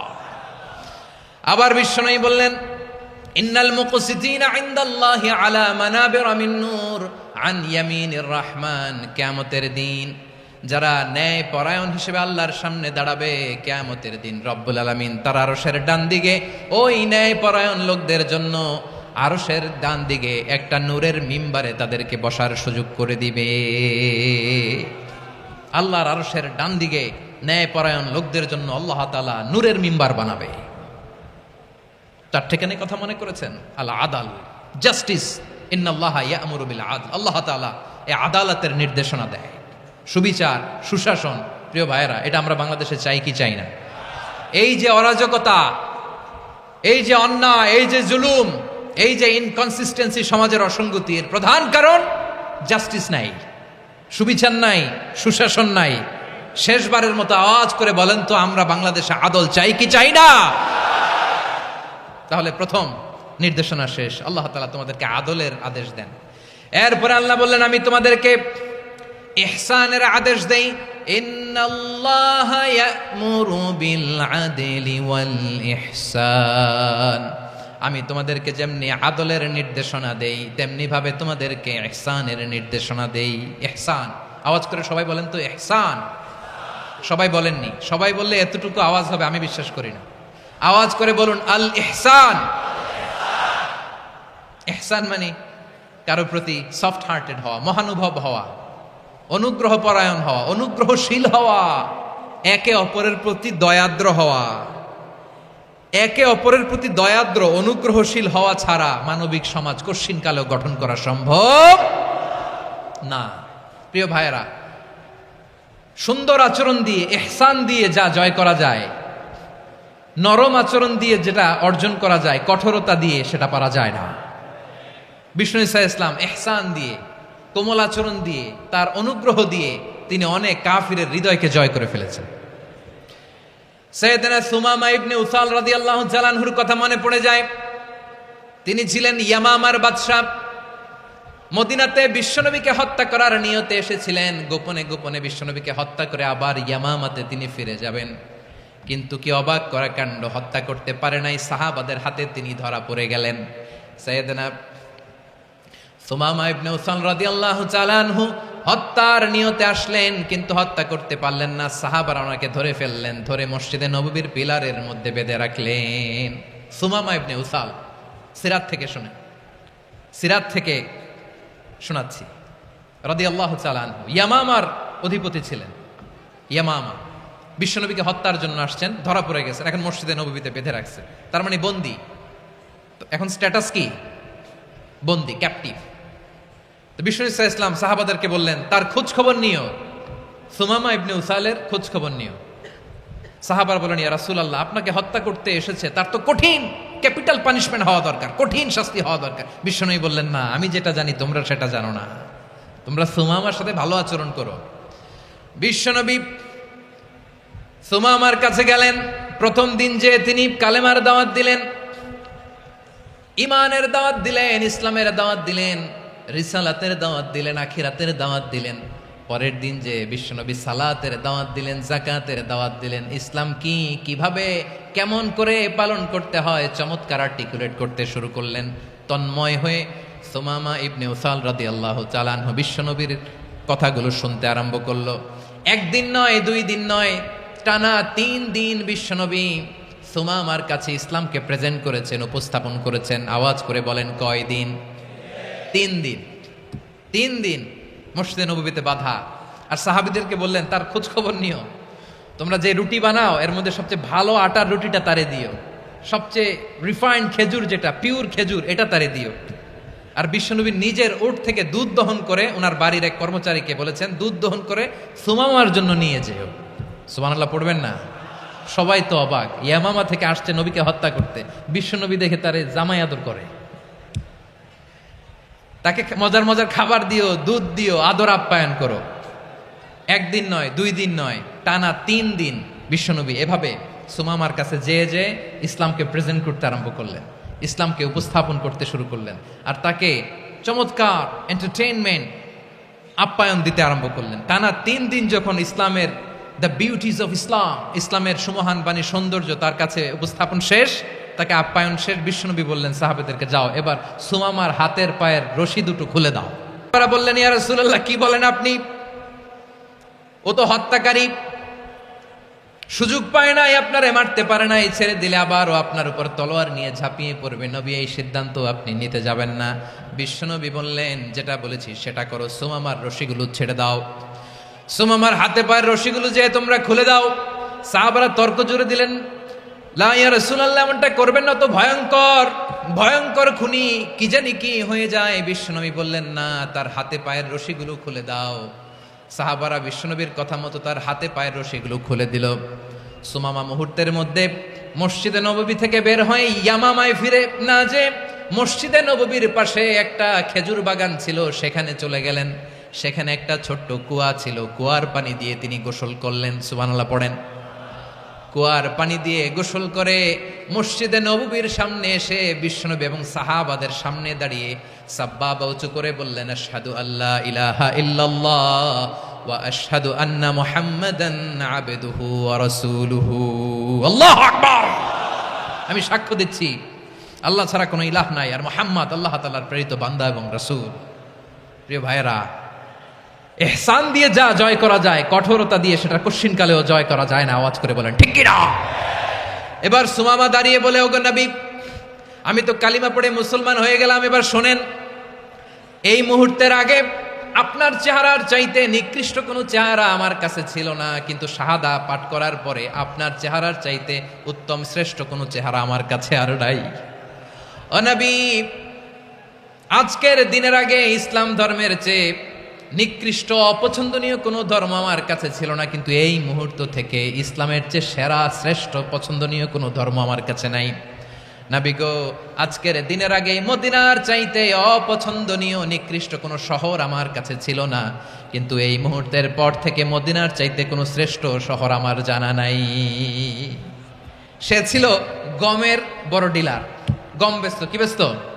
তার গম কিনে মক্কার লোকেরা রুটি খাইতো। সে ঘোষণা দিল, আজকে থেকে মক্কাবাসীদের জন্য সব গম আমি হারাম করে দিলাম। মক্কাবাসী এখন না খেয়ে মরে। সুবহানাল্লাহ পড়বেন না? মক্কাবাসী বিশ্বনবীর কাছে আসলেন, এসে বললেন, মুহাম্মদ, আমরা তো তোমার ভাই, তোমার চাচা, তোমার ভাতিজা, তোমার আত্মীয়। তুমি সুমামারে বলো সে যেন আবার গমের সাপ্লাই মক্কার জন্য অনুমতি দিয়ে দেয়। বিশ্বনবীর অনুমতি ক্রমে সুমামা আবার মক্কাতে গম পাঠাতে শুরু করলো। পড়েন সুবহানাল্লাহ। ইহসান, ইহসান দিয়ে আপনি যেটা জয় করতে পারবেন, you can win the heart of your enemies. ইহসান দিয়ে আপনি আপনার শত্রুর হৃদয়কে জয় করতে পারবেন। আওয়াজ করে বলেন ঠিক কিনা? এজন্য আল্লাহ বললেন, ওয়া আনফিকু ফি সাবিলিল্লাহি ওয়া লা তুলকু বিআইদিকুম ইলাত তাহলুকা ওয়া আহসিনু ইন্নাল্লাহা ইউহিব্বুল মুহসিনিন। তোমরা আল্লাহর রাস্তায় দান করবে আর নিজেরা নিজেদেরকে ধ্বংসের হাতে ঠেলে দিও না। তোমরা একে অপরের প্রতি ইহসান করবে, কারণ ইহসানকারীদেরকে আল্লাহ বড্ড ভালোবাসেন। সুবহানাল্লাহ পড়েন। আবার সূরা রহমান আল্লাহ বললেন, হাল জাযাউল ইহসানি ইল্লাল ইহসান ফাবিআইয়ি আলা, সবাই পড়েন, ফাবিআইয়ি আলাই রাব্বিকুমা তুকাযযিবান। ইহসানের প্রতিদান হিসেবে ইহসানই হয়। বিশ্বনবী সুমামার প্রতি যেমন ইহসান করেছেন, সুমামাও ঠিক তেমন ইহসান ফিরিয়ে দিয়েছে। ঠিক কিনা বলেন? তাহলে এক নম্বরে হচ্ছে আদ, ন্যায় বিচার। দুই নম্বরে সবাই বলেন ইহসান, সদাচরণ। ইহসান দুই ধরনের প্রিয় ভাইরা, ইহসান ফিল ইবাদা, ইহসান ফিল মুআমালা। ইহসান ফিল ইবাদা হচ্ছে একাগ্র অনুভবে ইবাদতে ডুব দেওয়া, এর নাম ইবাদতের ইহসান। সুবহানাল্লাহ পড়ে। বিশ্বনবী বলেন ইহসান মানে কি জানো নাকি? হাদিসে জিবরিলে সাইয়েদনা জিবরিল আলাইহিস সালাম বিশ্বনবীকে বললেন, আখবিরনি আনিল ইহসান। নবী আমাদেরকে বলেন ইহসান মানে কি? বিশ্বনবী বললেন, আনতা আবুদাল্লাহা কাআন্নাকা তারাহু ফাইন লাম তাকুন তারাহু ফাইন্নাহু ইয়ারাক। ইহসান মানে হলো এমন ভাবে তুমি আল্লাহর সামনে নিজেকে উজাড় করে ইবাদত করবে, তুমি ভাববে তুমি আল্লাহকে দেখতে পাচ্ছ। আর এটা যদি ভাবা তোমার জন্য কঠিন হয়ে যায়, অন্তত এতটুকু তুমি ভাববা যে আল্লাহ তোমাকে দেখতে পাচ্ছেন। ঠিক কিনা বলেন? ও আমার বীর চট্টলার ভাইয়েরা, কেউ যেটা দেখে না সেটা দেখে কে? এই বিশ্বাস হৃদয়ের মধ্যে আছে? নামাজে যখন দাঁড়ান এই ফিলিংসটা আনা যাবে? হ্যাঁ, এশার সালাত তো এখনো হয় নাই না? আলোচনা শেষে এশার সালাত এখানে অনুষ্ঠিত হবে, তাই না? আচ্ছা বলুন তো, আমরা এশার সালাত পর্যন্ত বেঁচে থাকবো এই গ্যারান্টি আছে কার কার? হাত তোলেন। কয়েকজন হাত তুলছে পেছনে, না বুঝে তুলে ফেলছে। এশা পর্যন্ত যে আমরা হায়াত পাবো কোনো গ্যারান্টি আছে? সবাই আওয়াজ করে বলেন গ্যারান্টি আছে? গ্যারান্টি নাই। এই জন্য বিষ্ণু ইসলাম বলেছে, এমন ভাবে নামাজে দাঁড়াও, ইবাদত করো, মনে করো হতে পারে এটাই আমার জীবনের শেষ নামাজ। Perform the salah as if this is your last and final prayer. এমন ভাবে সালাতে দাঁড়াও, ভাবো হতে পারে এটাই তোমার জীবনের শেষ নামাজ। এমন ভাবে নামাজে দাঁড়াও, ভাবো এটাই শেষ নামাজ। তাহলে নামাজে একাগ্রতা বাড়ায় দিবে কে? ফলে ইবাদতের ইহসান আমাদের অর্জিত হবে। আর মুআমালাতে ইহসান হলো, বিশ্বনবী বলেন, ইন্নাল্লাহা তাবারাকা ওয়া তাআলা কাতাবাল ইহসানা আলা কুল্লি শাই ফাইদা কাতালতুম ফাআহসিনুল কিতলা ওয়া ইযা যাবাহতুম ফাআহসিনুয যাবহা ওয়ালিউহিদ্দা আহাদুকুম শাফরাতাহু ওয়ালিউরিহ যাবিহাতাহু। ইহসান দুই ধরনের। আওয়াজ করে বলতে হবে কয় ধরনের? সবাই বলুন আওয়াজ করে, কয় ধরনের? একটা হচ্ছে ইহসান ফিল ইবাদা, ইবাদতে ইহসান। ইবাদতে ইহসান কি? একাগ্র অনুভব দিয়ে ইবাদত করা, মন প্রাণ দিয়ে ইবাদত করা। আর মুআমালাতে ইহসান কি? সব কাজে, দৈনন্দিন কাজে, কর্মে, সামাজিক অ্যাক্টিভিটিতে কোমলতা প্রদর্শন করা, অনুগ্রহের সাথে সবকিছু করা। আল্লাহ তাআলা ইন্নাল্লাহা তাবারাকা ওয়া তাআলা কাতাবাল ইহসানা আলা কুল্লি শাই, তিনি সব কিছুর ব্যাপারে ইহসানকে আবশ্যক করেছেন। সবকিছুতে মুমিনের সব কাজে ইহসানের পরশ থাকবে। ওয়া ইযা কাতালতুম ফাহসিনুল কিতলা, বিশ্বনবী বলেন তুমি যখন কাউকে হত্যা করো ইহসানের সাথে করো। সুবহানাল্লাহ পড়বেন না? যখন হত্যা করো তখনও এহসানের সাথে। আচ্ছা হত্যা করবো, আবার এহসান এহসান আসবে করতে করে তো মেরেই ফেলবো আমি। আল্লাহ, ও ভাই একজন খুন করেছে, খুনি, রাষ্ট্রীয় আইনে তার শাস্তি হয়েছে ডেথ পেনাল্টি, মৃত্যুদণ্ড। এখন মৃত্যুদণ্ড দেখে আপনি যেমনি মন চায় তেমনি মারবেন লোকটারে?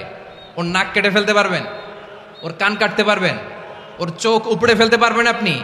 যেমন মন চায় তার অঙ্গহানি করা যাবে না। ইহসানের সাথে তাকে হত্যা করো। সুবহানাল্লাহ, this is Islam, this is the true essence of Islam. ওয়া ইযা যাবাহতুম ফাহসিনু যাবহা, যখন জবাই করবে তখনও ইহসানের সাথে জবাই করো। করব জবাই, ওইখানেও নাকি ইহসান। আচ্ছা কুরবানির দিন আমরা পশুগুলোরে কি করি বলেন সবাই আওয়াজ করে? জবাই। জবাই মানে তো এটার মেরেই ফেলতেছি, একটু পরে তো টুকরো টুকরো করে গোশতগুলো খাবো, এটা তো খাবো, এটা তো মেরেই ফেলবে। বিষ্ণু বলে না, জবাইয়ের মধ্যেও মুমিনের জবের ভেতরেও ইহসানের পরশ থাকা চাই। যখন জবাই করবে প্রাণীটাকে হাত পা টাইট করে বেঁধে নাও, ছুরিটাকে শার্পেন করে নাও, ধারালো করে নাও, যাতে অল্প সময়ে জবাইটা হয়ে যায়, প্রাণীটা যাতে কম কষ্ট পায়। সুবহানাল্লাহ পড়ে। দিস ইজ কল্ড ইহসান। ইহসান আল্লাহ তাআলা যেমনি আদলের আদেশ করেছেন, ন্যায় বিচার, জাস্টিস এনশিওর করতে বলেছেন, সমাজে ইহসানের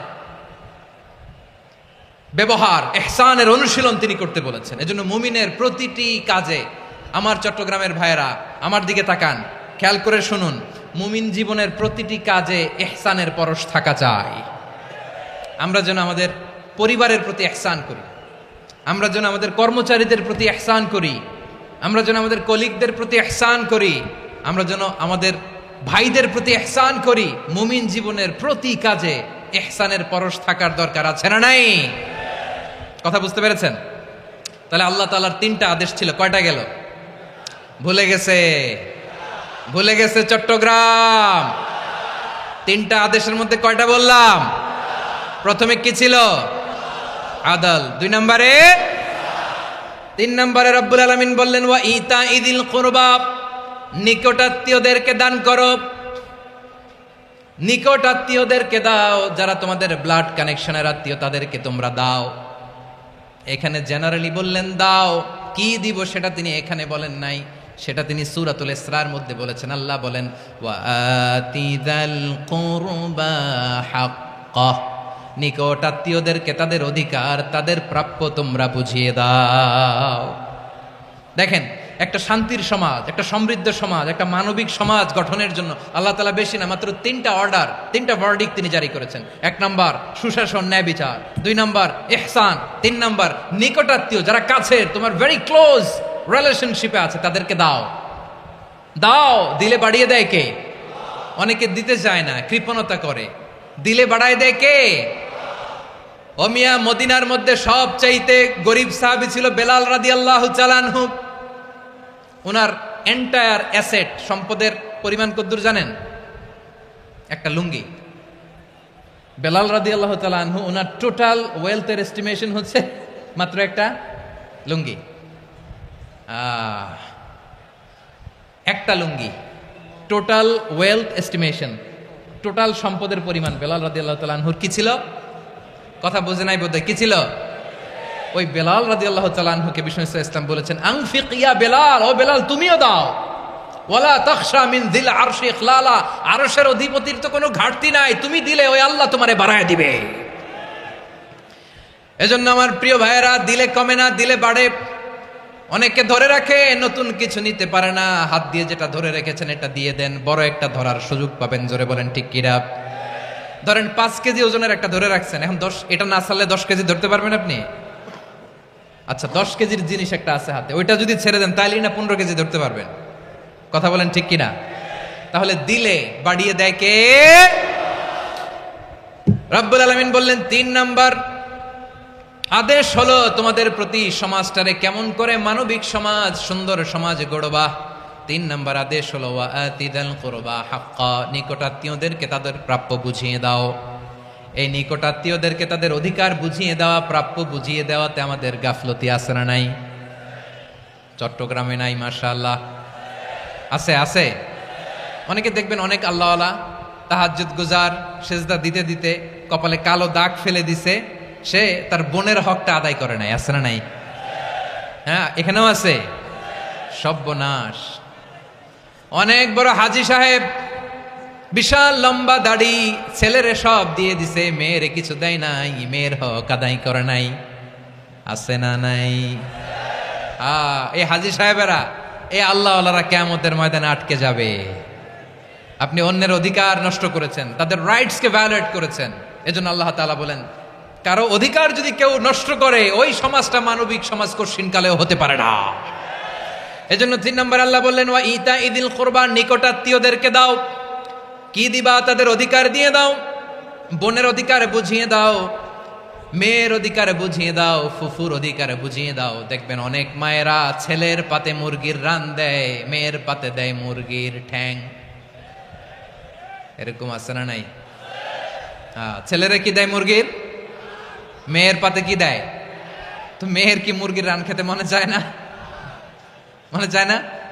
এমনটা করা যাবে না। নিকটাত্মীয়দেরকে অধিকার দিয়ে দাও, নিকটাত্মীয়ের সাথে সুসম্পর্ক রাখো। আদেশটা কার?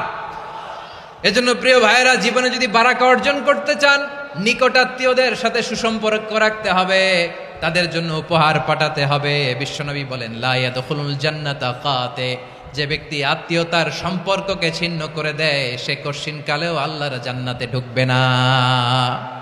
আপনি কি এটারে সহজ হাদিস মনে করছেন? এটা সহজ কথা? আপনি ভাবছেন আপনার নামাজ আপনারে বাঁচাতে পারবে? আপনার রোজা বাঁচাতে পারবে? আপনার তাহাজ্জুদ আপনারে বাঁচাতে পারবে? আপনি অধিকার নষ্ট করলে কিছুই আপনারে বাঁচাতে পারবে না। এজন্য নিকট আত্মীয়দেরকে দিতে হবে বেশি বেশি। বিশ্বনবী বলেন, ইন্না সাদাকাতা আলাল মিসকিনি সাদাকা ওয়া আলা যির রাহিমি ইসনাতান সাদাকাতুন ওয়া সিলা। মিসকিনরে দান করলে শুধু দানের সওয়াব হয়, নিকট আত্মীয়কে দান করলে দুইটার সওয়াব হয়। সাদাকার সওয়াব হয়, আবার আত্মীয়তার বন্ধন অটুট রাখার সওয়াব হয়ে যায়। আবার বিশ্বনবী বললেন, মান সাররাহু আইয়ুবসাতা লাহু ফি রিজকিহি ওয়া ইউনসালাহু ফি আসারিহি ফালইয়াসিল রাহিমা। যে ব্যক্তি তার রিজিকের প্রশস্ততা চায় আর হায়াতে বরকত চায়, সে যেন তার আত্মীয়ের সাথে সুসম্পর্ক রাখে। আমার প্রিয় চট্টলার ভাইয়েরা, আমাদের রিজিক বাড়ুক, এটা আমরা চাই কি চাই না? সবাই চান? হ্যাঁ, আমাদের রিজিকে প্রশস্ততা আসুক, চাই কি চাই না? আমাদের হায়াতে বরকত আসুক, আমরা চাই কি চাই না? এই দুইটা যদি চান, তাহলে নিকটাত্মীয়দের সাথে সুসম্পর্ক রাখবেন। পারবেন? তাহলে সমাজটারে মানবিক সমাজ বানায় দিবে কে? 3টা আদেশ চলে গেল। কয়টা? আওয়াজ করে বলেন। 1 নম্বরে কি ছিল? 2 নম্বরে, 3 নম্বরে নিকটাত্মীয়দেরকে দান। আপনাদেরকে আরো শোনার আগ্রহ আছে? আপনাদের মনোযোগ আছে না গেছে? কষ্ট হচ্ছে না? মাশাআল্লাহ, মাশাআল্লাহ। তাকবীর পড়ুন, লিল্লাহে তাকবীর।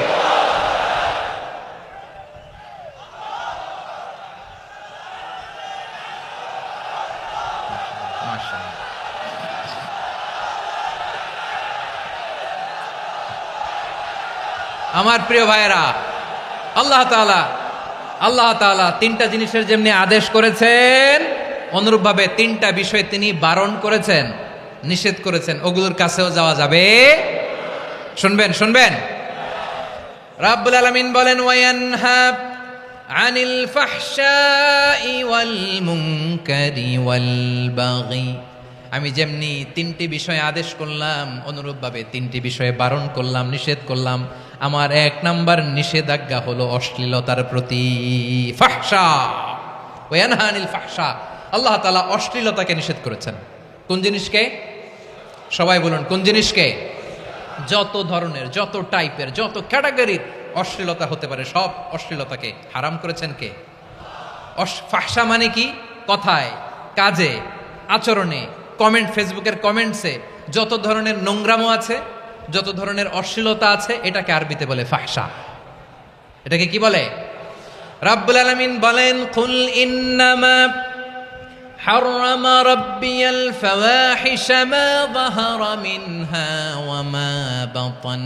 ও নবী, আপনি বলে দেন, আমার রব প্রকাশ্য, অপ্রকাশ্য, স্পষ্ট কিংবা অস্পষ্ট, দৃশ্যমান কিংবা অদৃশ্যমান সব অশ্লীলতাকে হারাম করেছেন। সব ধরনের অশ্লীলতা হারাম, সব ধরনের। আল্লাহ তাআলা আমাদেরকে অশ্লীলতা থেকে বাঁচায়, অশ্লীলতা থেকে তিনি আমাদেরকে হেফাজত করুক। পড়েন আমিন। এবার বলেন, আমাদের সমাজে অশ্লীলতা আছে না নাই? চট্টগ্রামে নাই? আমি কই নাই, ওনারা বলে আছে। দেখছেন? আমি সামহাও বাঁচায় দেওয়ার ট্রাই করতেছি, আমি সামহাও বাঁচায় দেওয়ার ট্রাই করতেছি, ওনারা বলে আছে। অশ্লীলতা নানা ভাবে, নানা নামে, নানা মোড়কে আমাদের সমাজে আছে না নাই? সংস্কৃতির নামে, ফ্যাশনের নামে, বিনোদনের নামে, উপন্যাসের নামে, কনসার্টের নামে অশ্লীলতা আছে না নাই? আপনি দেখেছেন কনসার্টগুলোর অবস্থা? এই যে আতিফ আসলাম যে আসছে আমাদের দেশে, তারপর কে কে আসছে, আমাদের তরুণ তরুণীরা, আমাদের যুবক যুবতীরা, আমাদের জেনজিরা, কি অবস্থা ওইখানে? হ্যাঁ, কি অবস্থা? কে বাঁচাবে ওদের? কে রক্ষা করবে ওদের ইমানের, ওদের চরিত্রের হেফাজতের গ্যারান্টি কে দিবে? কনসার্টের নামে অশ্লীলতা আছে না নাই? ছেলে মেয়ে একে অপরকে জড়ায় ধরতেছে, একে অপরকে চুমু খাচ্ছে প্রকাশ্যে, দিবালোকে, গণমানুষের সামনে। আল্লাহ তাআলা এই অশ্লীলতা থেকে আমাদেরকে বেঁচে থাকতে বলেছেন, বেঁচে থাকতে বলেছেন। রূপালী জগতের নামে অশ্লীলতা আছে না নাই? এই টার্মটা আপনারা জানেন না? রূপালী জগৎ কি জগৎ? আসলে কি রূপালী জগৎ না অন্ধকার জগৎ? আমার বোনেরা, আপনাদেরকে যে কি বলে তারা বুঝায়, রূপালী জগৎ শুনেই আপনি ভরকে যাবেন না। রূপালী জগতে যে নারী যত বেশি উলঙ্গ, সে নাকি তত বেশি সাহসী। জানেন, বলে এটা একটা সাহসী নারী, খুব সাহসী পদক্ষেপ তার। যত বেশি শরীর থেকে কাপড় নামাতে পারবে, যত বেশি বস্ত্রহীন হয়ে নিজেকে প্রেজেন্ট করতে পারবে, সে নাকি তত বেশি সাহসী। আমার চট্টলার ভাইয়েরা, শয়তানের প্রথমে এজেন্ডা ছিল বনি আদমকে বস্ত্রহীন করা। সে আদম এবং হাওয়া আলাইহিস সালামকে নিষিদ্ধ গাছের ফল খাইয়ে তাদেরকে বস্ত্রহীন করেছে। এই জামিনেও সে আমাদেরকে বস্ত্রহীন করতে চাইবে। এই রূপালী জগতের নামে তারা এটা করে। আমার প্রিয় বোনেরা, আপনি জানেন না আপনার দাম কত। ওরা আপনাদেরকে বিজ্ঞাপনের সস্তা পণ্য বানাতে চায়। ওরা আপনাদেরকে ওদের ভোগের লিপসার টুলস বানাতে চায়। ওরা আপনাদেরকে দিয়ে ওদের খায়েশ পূরণ করতে চায়। এটা আপনাদের জন্য মোটেও ডিগনিটি নয়, এটা আপনাদের জন্য সম্মান নয়। আপনার সম্মান শালীনতায়, আপনার সম্মান হেজাবে, আপনার সম্মান ভদ্রতায়, আপনার সম্মান আপনার ডিসেন্ট পোশাকে। পোশাক বলে দেয় এই নারীটা ভদ্র না অভদ্র। পোশাক বলে দেয় এই মেয়েটা কোন ঘরের মেয়ে। আওয়াজ করে বলেন ঠিক কিনা?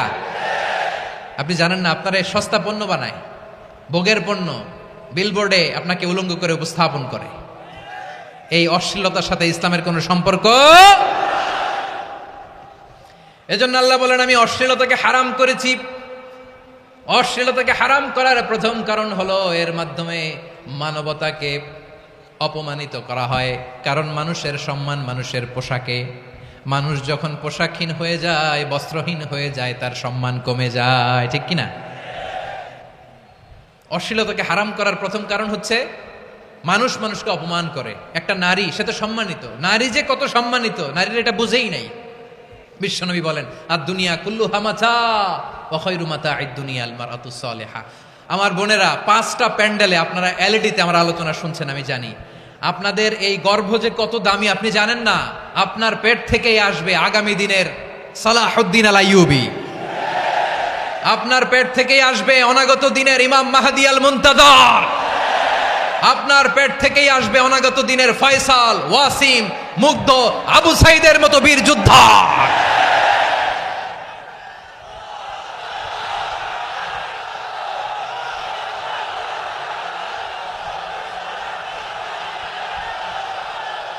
আমার প্রিয় বোনেরা, আমার প্রিয় বোনেরা, বিশ্বনবীর কথার ওজন খেয়াল করেন। আর দুনিয়া কুল্লুহা মাতা ওয়া খায়রু মাতা'আদ দুনিয়াল মারআতুস সালিহা। দুনিয়ার সবকিছুই অ্যাসেট, এর মধ্যে সবচেয়ে দামি অ্যাসেট নেককার নারী। আপনার গর্ভ যে কত দামি আপনি জানেন না। নিজের সময়টাকে কাজে লাগান, কোরআন পড়েন, সুন্নাহ পড়েন। আপনার অনেক দায়িত্ব ঘরে। You are the MD of your family. একটা family it's a very big institution. পরিবার একটা অনেক বড় প্রতিষ্ঠান। and you are the MD of your institution. আপনি এই পরিবারের MD, managing director of your family. এখানে আপনার কত দায়িত্ব। আপনি ছেলেমেয়েদেরকে তারবিয়া করবেন, আপনি আপনার স্বামীর জন্য ঘরটারে জান্নাতের নীর বানাবেন, আপনার জন্য জান্নাতের ডুপ্লেক্স বাড়ি ওইখানে তৈরি করে রাখবে কে? আপনি যে কত দামি আপনি জানেন না। নারীদেরকে আল্লাহ বানিয়েছেন উচ্চতর করে, নিম্নতর নয়। নারীদেরকে ছোট্ট জিনিস দিলে এটার বড় করে দেয়। নারীদেরকে ভ্রূণ দিলে, শুক্রাণু দিলে নারী এটারে বাচ্চা হিসেবে উপহার দেয়, ঠিক কিনা? বিয়ের মাধ্যমে স্বামী যখন তার শুক্রাণু তার স্ত্রীকে উপহার দেয়, স্ত্রী রিটার্নে কি উপহার দেয়? ফুল ফর্ম বেবি, মানব সন্তান। দেখছেন, আপনি দিলেন একটুকুনি, দিছে বিশাল। আপনি যদি নারীকে বাজার এনে দেন, নারী এটাকে সুস্বাদু খাবারে রূপান্তর করে দেয়। আপনি তাকে একটা মুচকি হাসি দিয়ে দেন, সে তার কলিজা দিয়ে দেয়। কিন্তু যদি আপনি তার মনে কষ্ট দেন, সে আপনার জীবনকে জাহান্নাম বানায়া দেয়। খবর আছে, নারীর মন বুঝতে পারলে নেয়ামত, বুঝতে না পারলে কিয়ামত, ঠিক কিনা বলেন? আমার প্রিয় বোনেরা, আপনি যে কত দামি আপনি জানেন না, জানেন না আপনি কত দামি, অনেক দামি আপনি। আপনাদেরকে যেন ভোগের সস্তা পণ্য বানাতে না পারে, আপনাদেরকে সচেতন থাকতে হবে, সজাগ থাকতে হবে, কনসার্ন থাকতে হবে। শয়তানের ওই হাতছানির দিকে আর নজর দেওয়া যাবে না। তাহলে কেন আল্লাহ তাআলা এই ফাহশা অশ্লীলতাকে হারাম করলেন? 1 নাম্বার, এতে হিউম্যান ডিগনিটি কমে। 2 নাম্বার, এতে মানুষের অধিকার নষ্ট হয়। আপনি বিয়ে করেছেন, এরে পরকিয়া করেন, ওর সাথে এরকম আছে না নাই? স্ত্রীর অধিকার নষ্ট করেছেন। আপনি বিবাহ সম্পর্কে আবদ্ধ হয়েছেন তার সাথে, আপনি পরকিয়া করেন ওই ছেলের সাথে, আপনি আপনার হাজবেন্ডের সাথে বিট্রে করেছেন। এজন্য আল্লাহ অশ্লীলতাকে হারাম করেছেন। অশ্লীলতাকে হারাম করার আরেকটা কারণ হচ্ছে আল্লাহ তাআলা এই হিউম্যান জেনারেশনকে এটাকে প্রিজার্ভ করতে চায়। হিফজুন নাসল, এটা মাকাসিদুশ শরিয়ার অনেক গুরুত্বপূর্ণ একটা মাকাসিদ, অনেক গুরুত্বপূর্ণ। আপনার নাসল, আপনার জেনারেশনকে সংরক্ষণ করা। এই যে আসতেছে ফেব্রুয়ারি, কত ফেব্রুয়ারি জানো? এটা কি বিশ্ব ভালোবাসা দিবস? হ্যাঁ, কি দিবস? এই বিশ্ব ভালোবাসা দিবসের সাথে মুসলমানদের কোনো সম্পর্ক নাই। আমার প্রিয় ভাইরা, এই যে আপনি অবৈধ সম্পর্কে জড়ালেন, কেন আল্লাহ অশ্লীলতাকে হারাম করেছে দেখেন। বলতেছিলাম যে এটা আপনার নাসল, আপনার জেনারেশন, আপনার লিনিয়েজ, আপনার বংশকে প্রিজার্ভ করা। কে কার বাবা, কে কার মা, বাবা মা জানা, প্রজন্মকে প্রিজার্ভ করা, এটা ইসলাম ওয়াজিব করে দিয়েছে। এই যে অবৈধ সম্পর্কের কারণে, বিশ্ব বেহায়া দিবসের কারণে, এগুলোর আউটকাম, আউটপুট হিসেবে মাঝে মাঝে এই ঢাকা মেডিকেলের ডাস্টবিনে নবজাতকের বাচ্চার কান্নার আওয়াজ শুনতে পাওয়া যায়। চট্টগ্রাম মেডিকেলের ডাস্টবিনে নবজাতকের কান্না শুনতে পাওয়া যায়। বীর চট্টলার মুসলমানেরা বুঝতে পারলে আওয়াজ করে বলেন, এই যে চট্টগ্রাম মেডিকেলে যে নবজাতকটা পাওয়া গেল, ওর বাবাকে আমাকে বলেন, ওর বাবাকে, ওর মাকে, ও কোন ফ্যামিলির সন্তান কেউ জানে? আপনি হিউম্যান ডিগনিটিকে অপমান করেছেন না? আপনি তার ভবিষ্যৎকে অন্ধকার করেছেন না? আপনি তার লিনিয়েজকে প্রশ্নবিদ্ধ করে দিয়েছেন না? এই জন্য আল্লাহ তাআলা অশ্লীলতাকে আমাদের জন্য হারাম করে দিয়েছেন। পড়েন সুবহানাল্লাহ। এই জন্য রাব্বুল আলামিন বলেন, কুল ইন্নামা হারামা রাব্বিয়াল ফাওয়াহিশা মা যাহারা মিনহা ওয়া মা বাতান। প্রকাশ্য অপ্রকাশ্য সব অশ্লীলতাকে হারাম ঘোষণা করে দিয়েছে কে? আবার দুনিয়ার বুকে যারা অশ্লীলতার প্রসার করে তাদের জন্য শাস্তি মজুদ রেখেছে কে? রাব্বুল আলামিন বলেন, ইন্নাল্লাযীনা ইউহিব্বুনা আন তাশিআল ফাহিশাতু ফিল্লাযীনা আমানু লাহুম আযাবুন আলীমুন ফিদ দুনিয়া ওয়াল আখিরাতি ওয়াল্লাহু ইয়ালামু ওয়া আনতুম লা তা'লামুন। নিশ্চয়ই যারা বিশ্বাসীদের মাঝে অশ্লীলতার প্রচার প্রসার করতে চায় তাদের জন্য আমি মর্মন্তুদ শাস্তি প্রস্তুত করে রেখেছি, দুনিয়াতেও রেখেছি, আখিরাতেও রেখেছি। ঘোষণাটা কার? যারা এই নাটকের নামে, সিনেমার নামে, রূপালী জগতের নামে, মুভির নামে, ওটিটি প্ল্যাটফর্মের নামে আমার সমাজে অশ্লীলতা ছড়াতে চায় তাদের জন্য কঠিন মর্মন্তুদ শাস্তি মজুদ রেখে দিয়েছে কে? ও আমার বোনেরা, এখনো আপনি জাগবেন না? এখনো আপনার চিন্তার দুয়ারে এখনো নাড়া পড়ে নাই? ওরা আপনাকে উলঙ্গ বানাতে চায়, ওরা আপনাকে আইটেম গার্ল বানাতে চায়। এজন্য ইসলাম অশ্লীলতাকে হারাম করেছে। হারাম। ইসলাম বলেছে যোজন যোজন দূরে থাকো, ওরা বলে না কাছে আসো, কাছে আসার গল্প। ক্লোজ আপ ওয়ান, কাছে আসার গল্প আছে না নাই? চট্টগ্রামে তো এগুলো নাই মাশাআল্লাহ। হ্যাঁ, এখানেও আছে ক্লোজ আপ ওয়ান, কাছে আসার গল্প। আল্লাহ বলেন ওয়ালা তাকরাবুজ জিনা, কাছেও এসো না, জিনা থেকে যোজন যোজন কিলো দূরে থাকো। ওরা বলে কাছে আসার গল্প। আমার বীর চট্টলার ভাইয়েরা, কাছে আসতে হলে আমরা কোরআনের কাছে আসব, কাছে আসতে হলে নবীর কাছে আসব, কাছে আসার গল্প হবে আমার রবের কাছে আসার গল্প। চিল্লায় বলো ঠিক কিনা?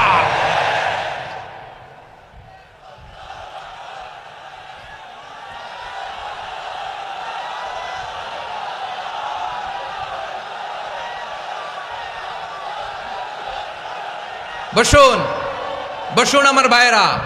তাহলে অশ্লীলতার সাথে আমাদের কোনো সম্পর্ক? সবাই বলতে পারেননি, আওয়াজ করে বলুন, অশ্লীলতার সাথে আমাদের কোনো সম্পর্ক? আমরা এই সমস্ত ক্লোজ আপ ওয়ান, কাছে আসার গল্পের প্রোগ্রামে যাব? আমরা কোন ধরনের অশ্লীল কন্টেন্ট সোশ্যাল মিডিয়ায়, টিভিতে দেখব? কি যুগ যে আমরা কাটাচ্ছি আপনি কল্পনা করতে পারবেন না। পর্ন ইন্ডাস্ট্রি, নারী পুরুষের বস্ত্রহীন যুগল দৃশ্য, এটাকে দিয়ে ওরা কোটি ডলারের ইন্ডাস্ট্রি বানিয়েছে। পুরো মানব ইতিহাসে এরকম জঘন্য সময় মানব ইতিহাস পার করে নাই। পর্ন এটা ইন্ডাস্ট্রি হয়ে গেছে। আমাদের এই যুবকগুলো, জেনজিগুলো, ওদের চরিত্র বাঁচাবে কি করে? কেমন করে হেফাজত করবে ওদের এই মূল্যবান চরিত্র? আমার প্রিয় ভাইরা, এই অশ্লীলতার দ্য লেটেস্ট ভার্সন হচ্ছে LGBTQ, শরীফ থেকে শরীফা। শুনছেন আপনারা? দেখতে পুরুষ, আসলেই পুরুষ, সুস্থ একজন পুরুষ, 4 সন্তানের বাবা, বলে আমি মনে মনে নারী। দেখতে নারী, সুস্থ নারী, আসলেই সে দিব্যি একজন নারী, বলে আমি মনে মনে পুরুষ। সবচেয়ে ভয়ঙ্কর অশ্লীলতার সবচাইতে লেটেস্ট ভার্সন হচ্ছে এই ট্রান্সজেন্ডারিজম। সুস্থ পুরুষ তার বায়োলজিক্যাল গ্রোথকে হরমোন দিয়ে স্টপ করে দিয়ে সে সার্জারি করে নারী হতে চায়। সুস্থ নারী পুরুষ হতে চায়। পুরুষ পুরুষের প্রতি সেক্সুয়ালি আকর্ষণ বোধ করে। এটা লূত আলাইহিস সালামের কওমের মধ্যে ছিল। এটাকেও আল্লাহ কোরআনে ফাহিশা বলেছেন। ওয়ালুতান ইয ক্বালা লিকওমিহি আতাতুনাল ফাহিশাতা মা সাবাকাকুম বিহা মিন আহাদিম মিনাল আলামিন। লূত আলাইহিস সালাম বললেন, তোমরা কি এমন এক অশ্লীল কার্যক্রমে ডুব দিলে নাকি যেটা গোটা বিশ্বের কেউ কখনো করে নাই, তোমরাই প্রথম করেছো। পড়েন নাউযুবিল্লাহ। এই পশ্চিমের এই রোগ আমার দেশে যেন আসতে না পারে, আমাদের সজাগ থাকতে হবে। প্রিয় ভাইরা, চিল্লায় বলেন ঠিক কিনা? পশ্চিমের অবস্থা ভয়ঙ্কর। পাশ্চাত্যে আমি যুক্তরাষ্ট্রে ছিলাম অনেকদিন, কয়েক মাস, বিভিন্ন স্টেটে ঘুরেছি। গার্ডিয়ানরা উদ্বিগ্ন, ছেলে মেয়েদেরকে, ছোট্ট ছেলে মেয়ে, ওদেরকে জিজ্ঞেস করে, তুমি how do you feel right now inside yourself? তুমি ভিতরে ভিতরে কেমন ফিল করো? তোমার কি ছেলে ছেলে লাগে না মেয়ে মেয়ে লাগে? আচ্ছা বলেন, এই ছোট্ট বাচ্চাটাও কি এগুলো জেন্ডার অ্যাসাইনমেন্ট বলতে এগুলো কিছু বুঝে? এইভাবে মিসগাইড করা হচ্ছে। কৌতূহলবশত ছোট্ট ছেলে যদি বলে আমার তো মেয়ে মেয়ে লাগে, তখন বলে যে না তুমি মেয়ে, ছেলে না। মা বাবা বাধা দিলে ওকে আলাদা গভর্নমেন্ট হাউসে নিয়ে যায়। ভয়ঙ্করতম অবস্থা। আমরা একটা সময়ে শুনতাম যে হুজুর আমার ছেলেটা খুব ভালো, হাফেজে কোরআন, আল্লাহওয়ালা। হুজুর আমার ছেলে দাড়ি রাখছে, আল্লাহওয়ালা। হুজুর আমার ছেলে 5 ওয়াক্ত সালাত জামাতের সাথে পড়ে, তার মানে আল্লাহওয়ালা। পশ্চিমে যে আমি কি শুনছি জানেন? ওরা বলে হুজুর আমার ছেলেটা ইউনিভার্সিটির একটা মেয়ের সাথে প্রেম করে, ও খুব আল্লাহওয়ালা, হুজুর দোয়া করবেন। এর কারণ ওদের কাছে আল্লাহওয়ালার ক্রাইটেরিয়া হচ্ছে হুজুর আমার ছেলেটা আরেক ছেলের পছন্দ করে নাই, আমার মেয়েটা আরেক মেয়েকে ভালোবাসে নাই, এজন্য আমার ছেলেটা আল্লাহওয়ালা, হুজুর ওর জন্য একটু দোয়া করে দিয়েন। কি চ্যালেঞ্জ ওরা ফেস করতেছে।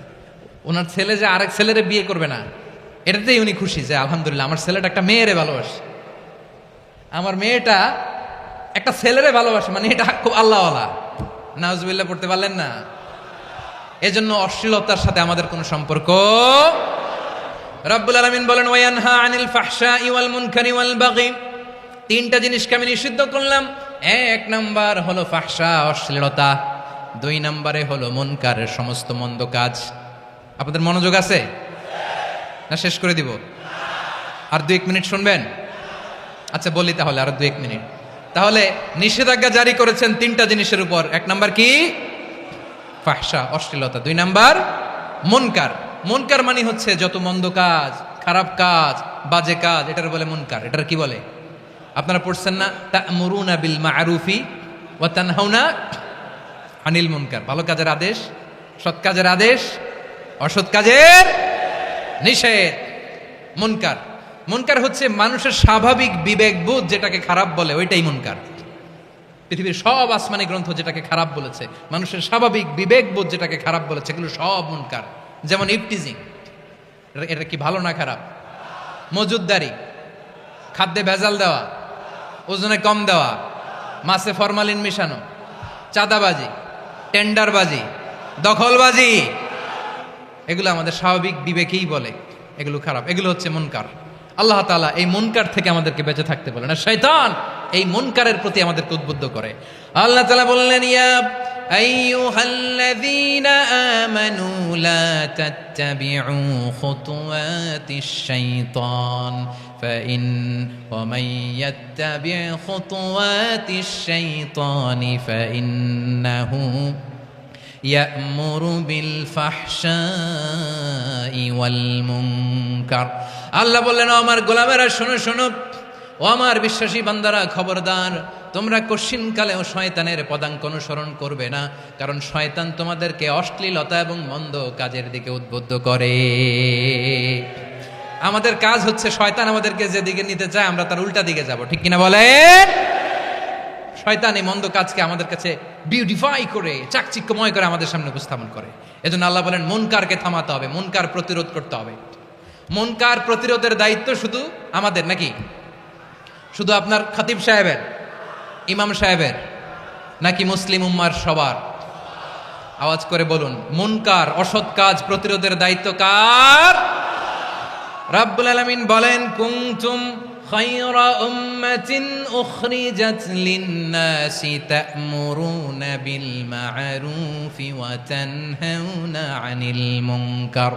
তোমাদেরকে শ্রেষ্ঠ জাতি করে জমিনের মধ্যে আবির্ভূত করা হয়েছে, যাতে করে তোমরা জমিনের ভেতরে সৎ কাজের আদেশ করতে পারো আর অসৎ কাজের নিষেধ করতে পারো। উম্মাহ কুনতুম খায়রা, তাহলে গোটা উম্মার দায়িত্ব, এটা বুঝতে পারছেন তো? আচ্ছা, আরো নিচে আসেন। এরপরে আল্লাহ বললেন, শুধু উম্মাহ না, এই জমিনের রাজত্ব আমি যাদের হাতে দেই, এই জমিনের মালিক আমি যাদেরকে বানিয়ে দেই, যাদেরকে আমি সরকারের দায়িত্ব দেই, তাদেরকেও মুনকার প্রতিরোধের দায়িত্ব দিয়েছে কে? আল্লাহ বলেন, যারা ক্ষমতার মসনদে বসেছে তাদেরকে 4 দফা কর্মসূচি আমি আল্লাহ দিলাম। আওয়াজ করে বলেন, কয় দফা? আল্লাহ বলেন, আল্লাযীনা ইম্মাক্কান্নাহুম ফিল আরদি আকামুস সালাতা ওয়া আতাউজ যাকাতা ওয়া আমারু বিল মা'রুফি ওয়া নাহাউ আনিল মুনকার ওয়ালিল্লাহি আকিবাতুল উমুর। যারা এই জমিনের উত্তরাধিকার হয়েছে তারা 4 দফা কর্মসূচি নিয়ে সামনে আগাবা। সালাত কায়েম করবা, যাকাত আদায় করবা, সৎ কাজের আদেশ দিবা, অসৎ কাজ থেকে মুনকার প্রতিরোধ করবা। আদেশটা কার?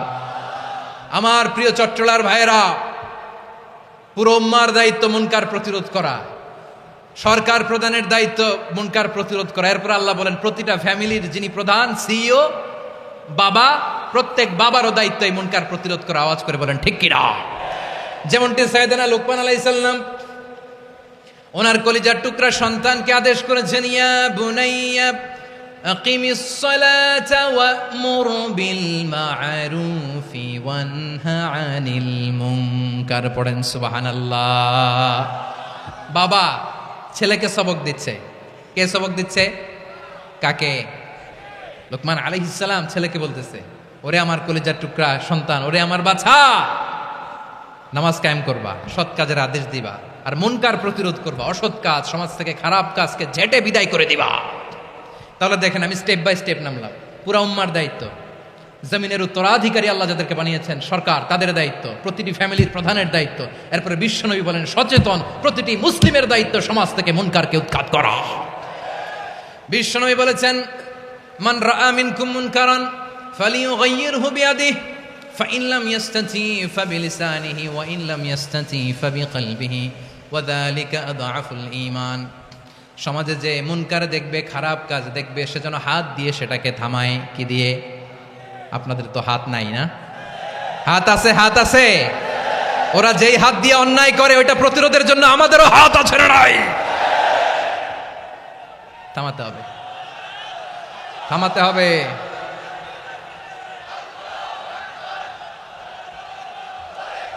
বসুন আমার প্রিয় ভাইয়েরা, ওরা ওদের যেই হাত দিয়ে টেন্ডারবাজি করে, চাঁদাবাজি করে, ইফটিজিং করে, দখলবাজি করে, যেই হাত দিয়ে, ওই মুনকার থামায় দেওয়ার জন্য আল্লাহর দিয়ে আমাদেরও দুটি হাত আছে না নাই? আমাদেরও হাত আছে। থামাইতে হবে, থামাইতে হবে, হিম্মত করতে হবে। আমার প্রিয় ভাইয়েরা, না থামালে আমরাই ডুববো শেষমেশ। আমাদের বাঁচার জন্য হইলেও থামাইতে হবে। রব্বুল আলামিন বলেন, ওয়াত্তাকু ফিতনাতাল লা তুসিবান্নাল্লাযীনা যালামু মিনকুম খাসসা। ও আমার গোলামেরা, ওই আযাবকে ভয় করো যে আযাব যখন আমি জমিনের বুকে পাঠাই শুধু জালেমদেরকেই মারি না, আলেমদেরকেও মারি।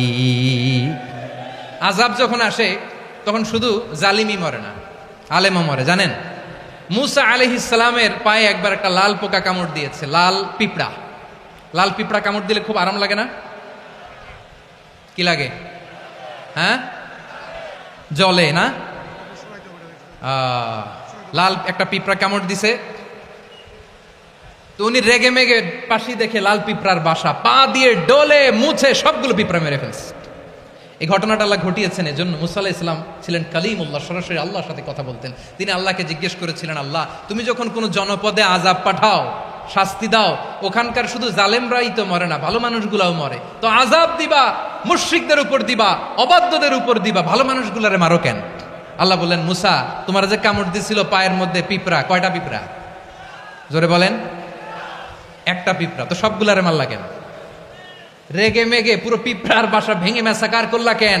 এই মুসা, আমি যখন অ্যাকশনে যাই, আমি যখন শাস্তি দেই, তখন এত বাস বিচার করা হয় না, বাস বিচার করা যায় না। যখন অ্যাকশনে যাওয়া হয় ওইটা ডাইরেক্ট অ্যাকশন হয়ে যায়। চিল্লায় বলো ঠিক কি না? এজন্য আমাদের বাঁচার জন্য হলেও এই পাপ থামাতে হবে, এই শয়তানের অট্টহাসি থামাতে হবে, অন্যায় অপরাধ সমাজ থেকে আমাদের থামাতে হবে। কারণ আযাব আসলে ওরাও মরবে, আমরাও মরব। একটা জাহাজ 2 তলা, আপনি আছেন 2য় তলায়। শুনতেছেন? শুনতেছেন? জাহাজ কয় তলা? আপনি কোন তলায়? 2য় তলায়। নিচের তলার কিছু লোক জাহাজের তলা ছিদ্র করতে আরম্ভ করছে। কি ছিদ্র করতেছে? আচ্ছা, জাহাজের তলা ছিদ্র করলে তলা দিয়ে কি ঢুকে? এখন আপনি যদি বলেন আমার কি, আমি তো 2 তলায়, আমার কি, আমি তো সেফ, আমি ইন দ্য সেফ জোন, আমি তো ভালো আছি, আমি তো ভালো আছি, ওরা ছিদ্র করে ওরা মরবে। আসলে কি শুধু ওরা মরবে, নাকি তলা ফুটো হলে ভিতরে পানি ঢুকলে আপনারও শরীর সমাধি হবে? তলা দিয়ে যখন পানি ঢুকবে, জাহাজ ঢুকলে আপনিও মরবেন। এজন্য নিজে মরার আগে ওই পাগলগুলোর নিচতলায় যে থামাতে হবে। চিল্লায় বলেন ঠিক কি না?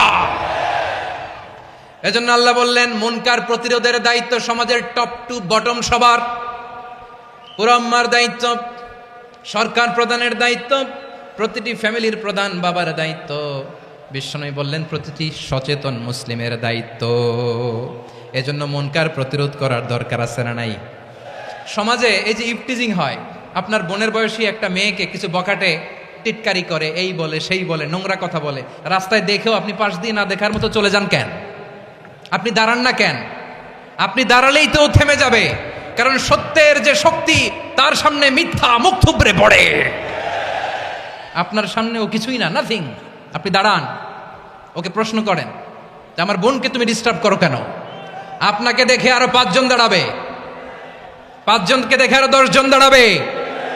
আমাদের নীরবতা আর আমাদের নিশ্চুপ থাকাই জালিমদেরকে আরো শক্তিশালী জালিম বানিয়েছে। এজন্য মুনকার প্রতিরোধের দায়িত্ব আমাদের সবার। টেন্ডারবাজি, চাঁদাবাজি, দুর্নীতি, অপরাধ, দখলদারিত্ব, মজুদদারি, এগুলো সব কিছু একসাথে প্রতিরোধ করতে হবে। ঠিক কিনা বলেন? একটা মানবিক সমাজ যদি চাই, প্রতিরোধ করতে হবে। প্রিয় ভাইয়েরা, আল্লাহর শপথ নিয়ে বলি, এই নাসিহাতগুলো সবার জন্য, সব দলের জন্য, সব মতের মানুষের জন্য। আমরা কোনো দলের প্রতি মানুষকে ডাকি না, আমরা ডাকি ইসলামের দিকে। সব দলের, সব মতের, সব মানুষদেরকে আমরা আহ্বান জানাই, আসুন আমরা একটা সুন্দর সমাজ বিনির্মাণ করি। এই যে নতুন বাংলাদেশের এক সুযোগ এসেছে, আর জীবনে হয়তো আসবে না, সামনের 100 বছরে এই সময় আসবে না। আসুন দেশটাকে আমরা সাজাই, আসুন আমরা দুর্নীতি বন্ধ করি, আসুন আমরা চাঁদাবাজি বন্ধ করি, আসুন আমরা দখলদারিত্ব বন্ধ করি, আসুন আমরা এক দল আরেক দলকে নিশ্চিহ্ন করার যে রাজনীতি এটা বন্ধ করি। সব দলের প্রতি আমার আহ্বান। আমি কিছুদিন আগে একটা নিউজ দেখলাম, ওই যে লন্ডনে বসে জনাব তারেক রহমান সাহেবকে আমি ধন্যবাদ দিতে চাই, উনি সংবাদ শোনা মাত্রই ওনার দলের অনেক চাঁদাবাজকে উনি বহিষ্কার করেছে। I do appreciate. প্রতিটি দলের এরকম ইনিশিয়েটিভ নেওয়ার দরকার আছে না নাই? যে কোনো দলে এই প্র্যাকটিসটা থাকার দরকার আছে না নাই? চাঁদাবাজদের সাথে আপনারা নিজেদেরকে মুক্ত ঘোষণা করবেন যে এরা আমার দলের কর্মী হতে পারে না। আমরা চাঁদাবাজ মুক্ত বাংলাদেশ চাই, জুলুম মুক্ত বাংলাদেশ চাই, ফ্যাসিজম মুক্ত বাংলাদেশ চাই, গুণ খুন খারাপি মুক্ত বাংলাদেশ চাই। আমরা নতুন ভোরের বাংলাদেশ চাই। ওই বাংলাদেশ পাওয়ার জন্য মুনকার প্রতিরোধে, অন্যায় প্রতিরোধে যদি বাঘের বাচ্চার মতো, আবু সাইদের মতো 2 হাত উঁচু করে বুককে টান টান করে প্রসারিত করে দাঁড়াতে হয়, রাজি আছো মুসলমান? কারা কারা রাজি? আল্লাহকে হাত দেখিয়ে প্রতিজ্ঞা করো।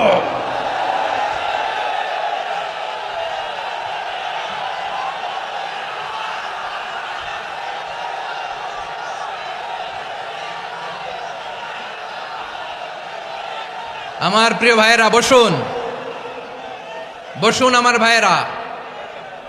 রাব্বুল আলামিন বলেন, ওয়ায়ানহা আনিল ফাহশাই ওয়াল মুনকারি ওয়াল বাগি ইয়াইদুকুম লাআল্লাকুম তাযাক্কারুন। বসুন। আল্লাহ বললেন, আমি অশ্লীলতাকে নিষেধ করি, আমি সব ধরনের মন্দ কাজকে নিষিদ্ধ করি, সব শেষে আমি সীমা লঙ্ঘনকে তোমাদের জন্য নিষিদ্ধ করি। আলোচনা মনে আছে তো, না ভুলে গেছেন? নিষিদ্ধ করেছেন কয়টা জিনিস? 1 নম্বরে অশ্লীলতা, 2 নম্বরে মুনকার তথা সব মন্দ কাজ, 3 নম্বরে আল বাগি, সীমা লঙ্ঘন, ক্রসিং দ্য লিমিট। সীমা লঙ্ঘন করা ভালো না। We all should know our limits. চিল্লায় বলেন ঠিক কিনা? একই আয়াতে আল্লাহ বললেন, কুল ইন্নামা حرم ربي الفواحش ما ظهر منها وما بطن والإثم والبغي بغير الحق। অন্যায় ভাবে যে অবাধ্য হয়, যে সীমা লঙ্ঘন করে, তাদেরকেও আমি এটা হারাম করে দিলাম।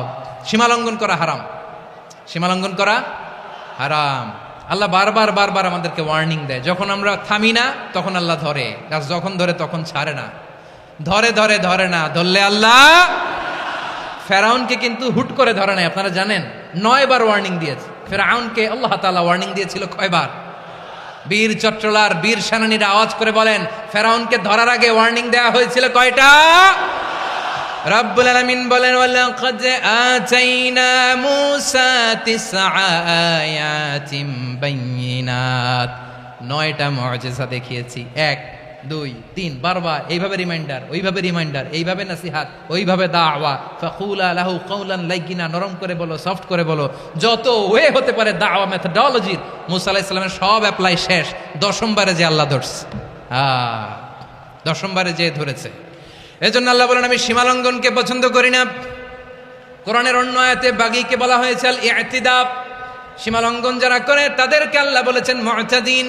وقاتلوا في سبيل الله الذين يقاتلونكم ولا تعتدوا إن الله لا يحب المعتدين। আমি সীমা লঙ্ঘনকারীদেরকে কোশ্চিন কালেও পছন্দ করি না। আমরা যেন সীমা লঙ্ঘন না করি, রাজি আছেন তো? যে কোনো ক্ষেত্রে ইবাদতে যেন সীমা লঙ্ঘন না করি। অনেকে আমরা ইবাদতে সীমা লঙ্ঘন করে ফেলি। বিশ্বনবী সাল্লাল্লাহু আলাইহি ওয়াসাল্লাম যেটা শিখিয়েছেন, এর বাইরে যে অতিরিক্ত বুজুর্গ হতে চায়, এরকম আছে না নাই? করা যাবে না, কোনো ক্ষেত্রেই সীমা লঙ্ঘন করা যাবে, এমনকি যুদ্ধক্ষেত্রেও না। বিষ্ণু ইসলাম বলেন, খবরদার যুদ্ধক্ষেত্রেও সীমা লঙ্ঘন করো না। কি সুন্দর ইসলাম আমরা পেয়েছি। বিশ্বনবী বলেন, খবরদার যুদ্ধের ময়দানে কোনো নারীর গায়ে হাত তোলো না, কোনো শিশুর গায়ে হাত তোলো না, কোনো গবাদি পশু হত্যা করো না, কোনো শস্যক্ষেত্র ধ্বংস করো না, ইবাদতরত অন্য ধর্মের কোনো সন্ন্যাসীর গায়ে হাত তোলো না। বলেন সুবহানাল্লাহ। তাহলে আমরা সীমা লঙ্ঘন করতে পারবো? প্রিয় ভাইরা, একটা সুখী সমৃদ্ধ শান্তির সমাজ, মানবিক সমাজ যদি আমরা গঠন করতে চাই, আমাদের আল্লাহর দেয়া কয়টা আদেশ মানতে হবে বলেন দেখি? সবাই বলেন কয়টা? আর বেঁচে থাকতে হবে কয়টা জিনিস থেকে? আওয়াজ করে বলেন কয়টা? আচ্ছা, আদেশ নাম্বার 1 কি ছিল বলেন? আল্লাহর আদেশ কি? 1 নাম্বার আদাল, ন্যায়পরায়ণতা। আমরা সুবিচার, সুশাসন, ন্যায় বিচার চাই কি চাই না? 2 নম্বরে কি ছিল? মাশাআল্লাহ, আওয়াজ করে বলেন 2 নম্বরে কি ছিল? ইহসান, আমরা যেন সবার প্রতি দয়া পরবশ হই, ইহসান করি। 3 নম্বরে কি ছিল? নিকটাত্মীয়দের দান করা, তাদের অধিকার প্রাপ্য বুঝিয়ে দেওয়া। পাশাপাশি 3টা জিনিস থেকে আল্লাহ বারণ করেছেন, নিষেধ করেছেন। তার প্রথমটা ফাহশা, অশ্লীলতা। অশ্লীলতার সাথে আমাদের কোনো সম্পর্ক। আজকের এই ঐতিহাসিক চট্টগ্রামের প্যারেড ময়দান থেকে আমরা যত ধরনের মা তাহারা মিনহা মা বাতান, প্রকাশ্য অপ্রকাশ্য, দৃশ্যমান অদৃশ্যমান, সব অশ্লীলতা থেকে নিজেদেরকে মুক্ত ঘোষণা করলাম। অশ্লীলতাকে আমরা না বলে দিলাম। আওয়াজ করে সবাই বলুন নো। অশ্লীলতার সাথে আমাদের কোনো সম্পর্ক। 2 নম্বর নিষেধাজ্ঞা কি ছিল? আল মুনকার, সমাজের যত মন্দ কাজ এগুলোকে আমরা প্রতিরোধ করবো। রাজি আছেন তো সবাই? 3 নম্বরে আল বাগি, সীমালঙ্ঘন। কোন মুসলিম সীমালঙ্ঘন করে না, এমনকি যুদ্ধক্ষেত্রেও না। আওয়াজ করে বলেন ঠিক কিনা? রাব্বুল আলামিন শেষে বললেন ইয়াইদুকুম লাআল্লাকুম তাযাক্কারুন, আল্লাহ তোমাদেরকে উপদেশ দেন যাতে তোমরা শিক্ষা গ্রহণ করো। আমরা উপদেশ দেব, আমরা জোর করে কাউরে কিছু মানাতে চাই না। লা ইকরাহা ফিদ্দিন ওয়া যাক্কির ফাইন্না যিকরা তানফাউল মুমিনিন। উপদেশ দিলে এটা মুমিনদের কাজে দেয়। লাস্তা আলাইহিম বিমুসাইতির ইন্নামা আনতা মুযাক্কির। নবী হে, আপনি রিমাইন্ডার দাতা, আপনি উপদেশ দিবেন। আমরাও বিশ্বনবীর এই হাদিসগুলো থেকে, কোরআনের আয়াত থেকে রিমাইন্ডার, এই কথামালা, বাণীবাহক হিসেবে এই বাণীগুলো আপনাদের সাথে কাছে পৌঁছে দিলাম। আমরা আল্লাহ তাআলার কাছে প্রার্থনা করি, আল্লাহ আমরা যেন আদল দিয়ে আমাদের সমাজকে গঠন করতে পারি। আল্লাহ আমরা যেন ইহসান করতে পারি, আমরা যেন নিকটাত্মীয়দের দান করতে পারি। আল্লাহ যত ধরনের অশ্লীলতা, অনাচার, মন্দ কাজ, সীমালঙ্ঘন, অবাধ্যতা থেকে যেন আমরা বেঁচে থাকতে পারি। আল্লাহ তাআলা আমাদের সবাইকে কথাগুলো বোঝার ও আমল করার তৌফিক দান করুক।